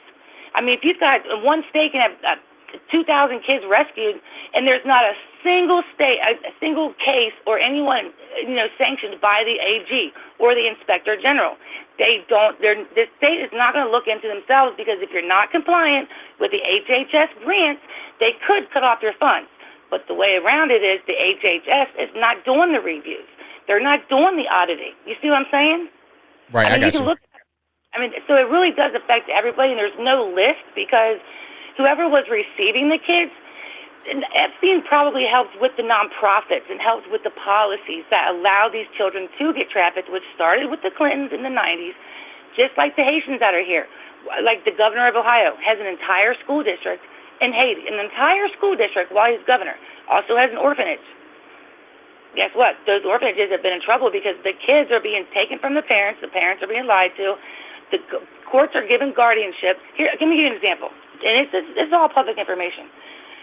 You have a nonprofit who hires a psychiatrist. The parent, if you're an adult with a disability, if you're an elderly person, or if you're a foster child, all you have to have is a signature from a psychiatrist to make the nonprofit your payee for your benefit. This thing that they're talking about in California, that's not new. It's already happening. There's always a way around it. They say imminent danger, or it's not in the best interest of the person if we let their guardian that they have now know that we're going to take guardianship. But they don't have to prove it, right? There's a case in my local that I found. There's a Guatemalan child, right? They're saying that they can't serve the parents because they're at an unknown address in Guatemala, but the child supposedly is neglected, abandoned, or abused, right? And the county wants to take full permanent custody of the child, and the parents are living in Guatemala, and they can't serve them because they're an unknown address. How'd the child get here? You know what I'm saying? How did the child get here? If we pay so much money per child that is a ward of the state, whether they're still at home, whether they're an unaccompanied minor, whether they're a foster child. So all these children that go missing, they don't report them missing because then they wouldn't receive the money that they get to supposedly house them, feed them, take care of them. If you're a parent, it affects you because they can do it to anybody, and they do because they all have immunity. State agents from the foster care home, the social worker, the local prosecutors, the local magistrate, the probate courts, they all have immunity. And it's a multi-trillion-dollar bipartisan operation. This is all information on the internet that Laura Ingram could look up. Laura Limmer could look this up. You can look this up. I've looked it up. So it really does affect everybody. If you've got rescued kids, who lost them? If I lose my kid, I'm in trouble. Why isn't the person who lost those children in trouble? Who's protecting them? Start at the bottom. Start at the bottom. Look up. You can make complaints at the bar to your local prosecutors. You can complain about the judges. Trump can't do it. Right. Technically, Bondi knows what happened because she was the state AG. Right. She knows. She knows what happens. But technically, like in appellate court, they can't rule if it's not on the record. So what these courts do is they don't put the information on the record. Right. So by the time it gets to the Supreme Court, it's not on the record. They can know the information because they read it online. Right, I got you. I'm going to cut you off, but I got like a little bit of time left. So thank you for your call. I definitely appreciate you. Thanks. Bye. All right. Yeah, she was on the road, but shout out to her. Yeah, so that's the information right there for you guys. Shout out to her. Good call. I ain't mean to cut her off, but I had to just kind of like let her make a really good point and have that be that. But shout out to you guys. I appreciate y'all for rocking and rolling. I think I had a few more calls that were coming in at the same time. I'm going to try to get those. Then I'll wrap it on up, put the bow clean on top. So yeah, definitely all truth right there. 681, you're on the line. Who am I speaking to? 681, hello. Going once. Hello. Hey. What's going on? Hello. All right, man. Like, we got to figure out how to actually use a phone. You know what I'm saying? You call somebody on the phone. Just maybe the person was hearing me like first time caller. You cannot watch me and talk to me that way. This ain't FaceTime. You got to talk to me on the phone. Okay, talk to me on the phone. Do not watch the stream. Turn the stream off because I don't want to hear the background, and you cannot talk to me that way. Just talk to me on the phone. Don't worry about the stream. All right. Shout out to my man. I was trying to hang in there. I'm like, hey, come on. Here a little bit of, I was like, hello? And then he ain't say nothing else. I was like, all right, bro, come on. Let's go ahead and, you know what I mean? Probably a first time caller or something like that. Not really, just a little confused on how the whole process works. As I said, been drinking. Yeah, probably, about 15 Coors Lights deep. Calling me on the phone. It's a little bit confusing. I get it. 559, you're on the line. Who am I speaking to? ABL, Patrick from California. How's it going? It's all good, man. What's happening? Hey, man. Good. What do you think about the judge temporarily blocking ICE deportations in California, the federal judge? I don't think too much of it. I think it's just a temporary setback. At a certain point, it'll be right back on because how is California any different than any other state that has the same thing going on? So I think they'll just temporarily block them, but it'll be right back on. Right. Like, I don't see how she could even determine in the first place that these raids were at random in the first place, you know? Yeah, I don't really get it because we're talking about illegal aliens. Well, if they are here and they're known to be here, there's going to be raids to get them out. That's not anything new. Yeah, exactly. My second point was, if people think that Gavin Newsom is going to run in 28, which I think so as well, because he's, like what you said, the only person they got. Who do you think his running mate will be? Like Bernie Sanders or somebody? That's a really good question. I don't think it's going to be Bernie because Bernie is 84 years old, I believe. He'll be 84 in September. So it's 2025. We're talking about 2028. He'll be what, 87? Way too old. He's way too old now. So I think it'll be probably like an AOC. Wow. That'd be kind of spooky right there. Those two minds getting together. Talk about socialists. It'd be straight up communists at that point. But 100%. Hey, BL, I leave you with that. Thank you so much, sir, for allowing me the time to call in and give my 2 cents as always. God bless you, and God bless the United States of America. Take care. Thank you for the call. Appreciate it. All right, great call. So what do y'all think about Gavin? You think it's going to be AOC? Who do you think Gavin will pick to be his vice president in 2028 when he most likely runs? Y'all let me know. But that'll be a wrap for the call. Thank y'all tonight. I appreciate y'all for joining. If you like what you heard tonight, if you enjoyed the show, please give the video a thumbs up. like the video, share the video, do all that good stuff. That'll help me out tremendously. Of course, I'll be back live every Wednesday and Saturday on the YouTubes. Same bad place, same bad time, same bad place. 8 p.m. Eastern time to right around right now, 11 p.m. Eastern Standard Time. And of course, I'm live on Instagram every Tuesday at about 9 p.m. Eastern Standard Time. Shout out to you guys who were there on this Tuesday. It had ended abruptly. I don't know what was going on, but that's right around the time I want to do it, about an hour and some change or so on Instagram. Again, I'm here on YouTube every Wednesday and Saturday, as I have been for many years, but Instagram is going to be Tuesday right around 9 p.m. just for an extra stream in the week. So if you guys got IG and you want to pop on in, just go ahead. It's a smaller size, more of an intimate type of conversation, so it's cool. Shout out to Instagram if you guys are over there. Also, please follow me on my other social media platforms, including Instagram, Facebook, Twitter, TikTok, all of that good stuff. Links for that will be on the contact page of the website. Also, this is an audio streaming podcast you're listening to right now. It'll be available on your favorite audio streaming platform, whether it be Google Play, Spotify, Apple iTunes, etc. Link for that will be in the description, or just go to your favorite audio streaming platform and search ABL Live. I should pop right on up.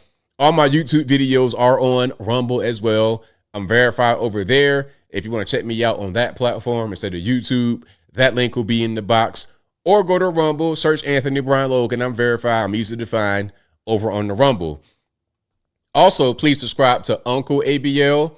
I put out a couple videos this week. I put out one about Carnival Cruise and another one, I forgot what it was about. But I got some stuff over there, and I got a few more topics coming over on the Uncle ABL channel. That's more about lifestyle and things of that nature. So subscribe to that channel. All the links will be in the description. If you're watching this live right now, you see Sheree's putting the links up right there in the chat.